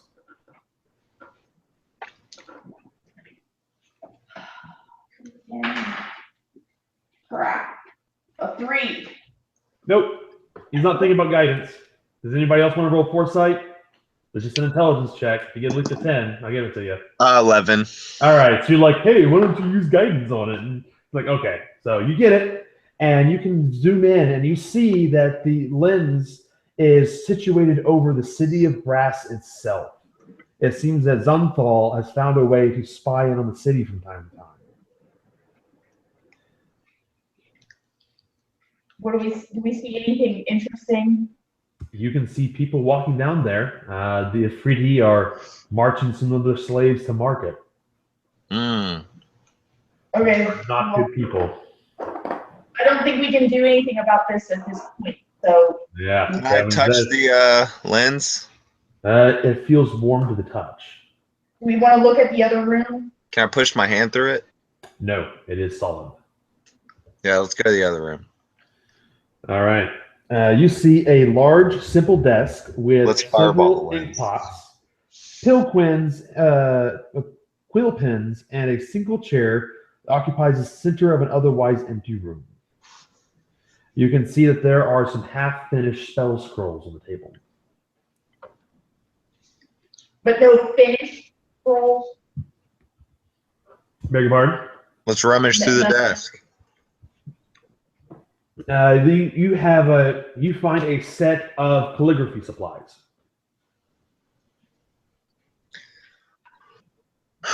Useless. Nowhere near as valuable as the library itself, granted. And you also have a map of the fabled city of Brass as well. Okay, that's nice. Okay. Do we need to do any kind of investigation or perception to see if there's anything secret in here? No, you found it. With your rolls, you found all the hidden locations. All right, let's scram. Alrighty. I'm gonna. You head back to when you head back further, there's still that one room that you have not checked yet. Yeah, let's check that out. Up the stairs, like to the right. Yes, up the stairs and to the right as you're heading back. Okay. So who's going first? I'll go first. I'll be the meat sack. You can see as you walk back down the hallway up the stairs, you can see that there are 3 elementals glaring at you from the room ahead. No. Yes. No. Yes. No. All right, guys. Do you really want to do this? We're angry and we're tired. No. Doesn't have to be like this. We just go away. We walk away. Is there no way around them? Make me an idea check. That's just give me other intelligence, and you can have somebody give you assistance as you are talking about plans. So, what are some ways that you get around those elementals? Because it looks like they're starting to It looks like they see you coming, and they are like standing in front of the entrance. They are blocking the way out. Can we turn around and go back to a place where there's teleportation circles? And all the journeys that you've been back through the other side, there has been no teleportation circles. The only way you know out is going to be through the room with those elementals. 22 on the idea. You still have the elemental gem of wind. If you were to chuck that in there, far enough in the corner of the room, it would appear and begin attacking them for the time that the gem until the gem expires. You could distract them long enough to run around them. Let's do that. It would cost you the gem, but you could skip the fight entirely. Yeah, but the gem with a proper strength check to throw it. You got to throw it far enough into the room. Here, I'm good at. I'm strong. She is strong. She's very strong. Do we want to throw the gem though? Yeah, because if you use that gem, the elemental, it turns on you. Right. Once the time limit on the gem runs out, the elemental will turn on you. So we got all the books, right? So no, you don't have the books. You don't have a way to pack them in. Yeah, but we're gonna go back to the council and tell them about the books. Yeah, you can do that. We can't just take like as many books as I can. Maybe not the whole council. So you have the books that you picked up. Let's see. Who was the one that got a 21? What? I think I got a 22 on nature. Or medicine. Mine was like 14 or something on religion. I got 17 on athletics. Okay, so yeah, the book that's 17, basically just multiply your result by 10, and that's how many gold pieces that particular book is worth. You have that one on you.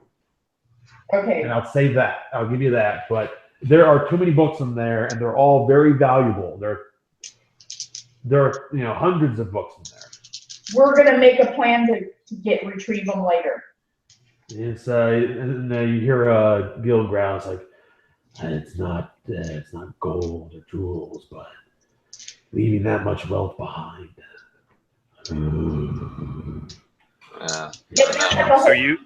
Are you gonna carry all of it?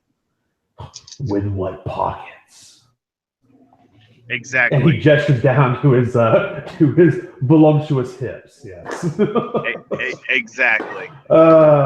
And his one satchel on the side. All right, so are you going to go into the room off down there to your right, or are you just going to chuck the gem and book it? I want to chuck the gem. All right, you cannot get assistance. Nobody can help you with this, and you only have one try at it. So make me. It's going to be a strength check. Okay. No relation is thinking there's something I should probably be doing right now. Can I guidance her? Yes, you can guidance her. You add a D4 on that. Okay. Shit, that's awful. I keep rolling. Add a D4. It doesn't matter. I rolled a 2 plus 7, so that's 9 plus 1, that's 10. The gem, it clatters against it just clips the edge of the tunnel and then lands on the ground right in front of the elementals. The elemental poops into existence on your side of the elemental barricade, on your side of so there are now 4 elementals in that room, and they have started fighting. And we're gonna run past. You can run through the elemental the air elemental because it's made of air, but the earth elementals on the other side are still blocking it. And if you wait more than a few minutes, that air elemental is not. Didn't she have an inspiration? You have to declare that before you use it. Damn. Yeah. Okay.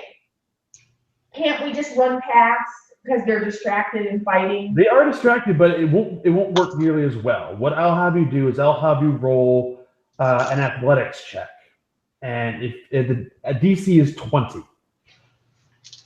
So if you want to use your inspiration, now would be the time I would use that. And I would let's see. And I was also using guidance on that because the DC is 20, and you'll escape whether you succeed or fail. But if you fail, you'll take a lot of damage. And if you drop, well, that's a whole other problem. A lot of damage being 5d6, I'll let you know. So everybody has to do this, or just me? Every single person. All right. Gil is going to be doing it at disadvantage because he's big. Okay, I get +8 to athletics. He's gonna try to push his way through, but yeah. Oh, I succeed without inspiration. 17 on the die +8. Yeah, so you're able to dodge through. Gil, does he have anything that can help him here? Actually, he's going to cast Mirror Image on himself, and he's going to have a bunch of. He's going to negate his disadvantage by using Mirror Image, and he starts to see as 3 more versions of him appear within inside the room, and he is going to try to make his way through. Let's see. But he does not make it out unscathed. So he is going to take, that's going to be 9, 10, 11, 12 points of fire and bludgeoning damage, half and half. So he's taken 52 points of damage so far. Who's next? Tagwin failed. I rolled and I got a 19. Did you? Okay. And that was it with the inspiration. With the inspiration. Okay. So you're gonna take some. Bludgeoning and fire damage to the tune of 10, 12, 16, 17. Does that knock you down to 0? No. All right, you're fine. Who's next? All right, no relation. No relation. Everyone's out except for you. Can you slip through? Roll it. Okay. Me. Will you be using your inspiration? Yeah, I did. 18. All right. I'm going to assume you're going to guidance yourself because this is important. Okay. He can guidance. Yes, you make it. So you sneak out without taking any more damage. All right. Very good. You guys get back to you find the teleportation circle, make your way back to the chamber that you came in at, and you can make your run on the out of Xonthal's tower. However, as you do, a dark shadow passes over you, and that's where we'll end it tonight. Damn it. So hold on, wait for thank you everybody for watching, and we will see you again later. Bye bye.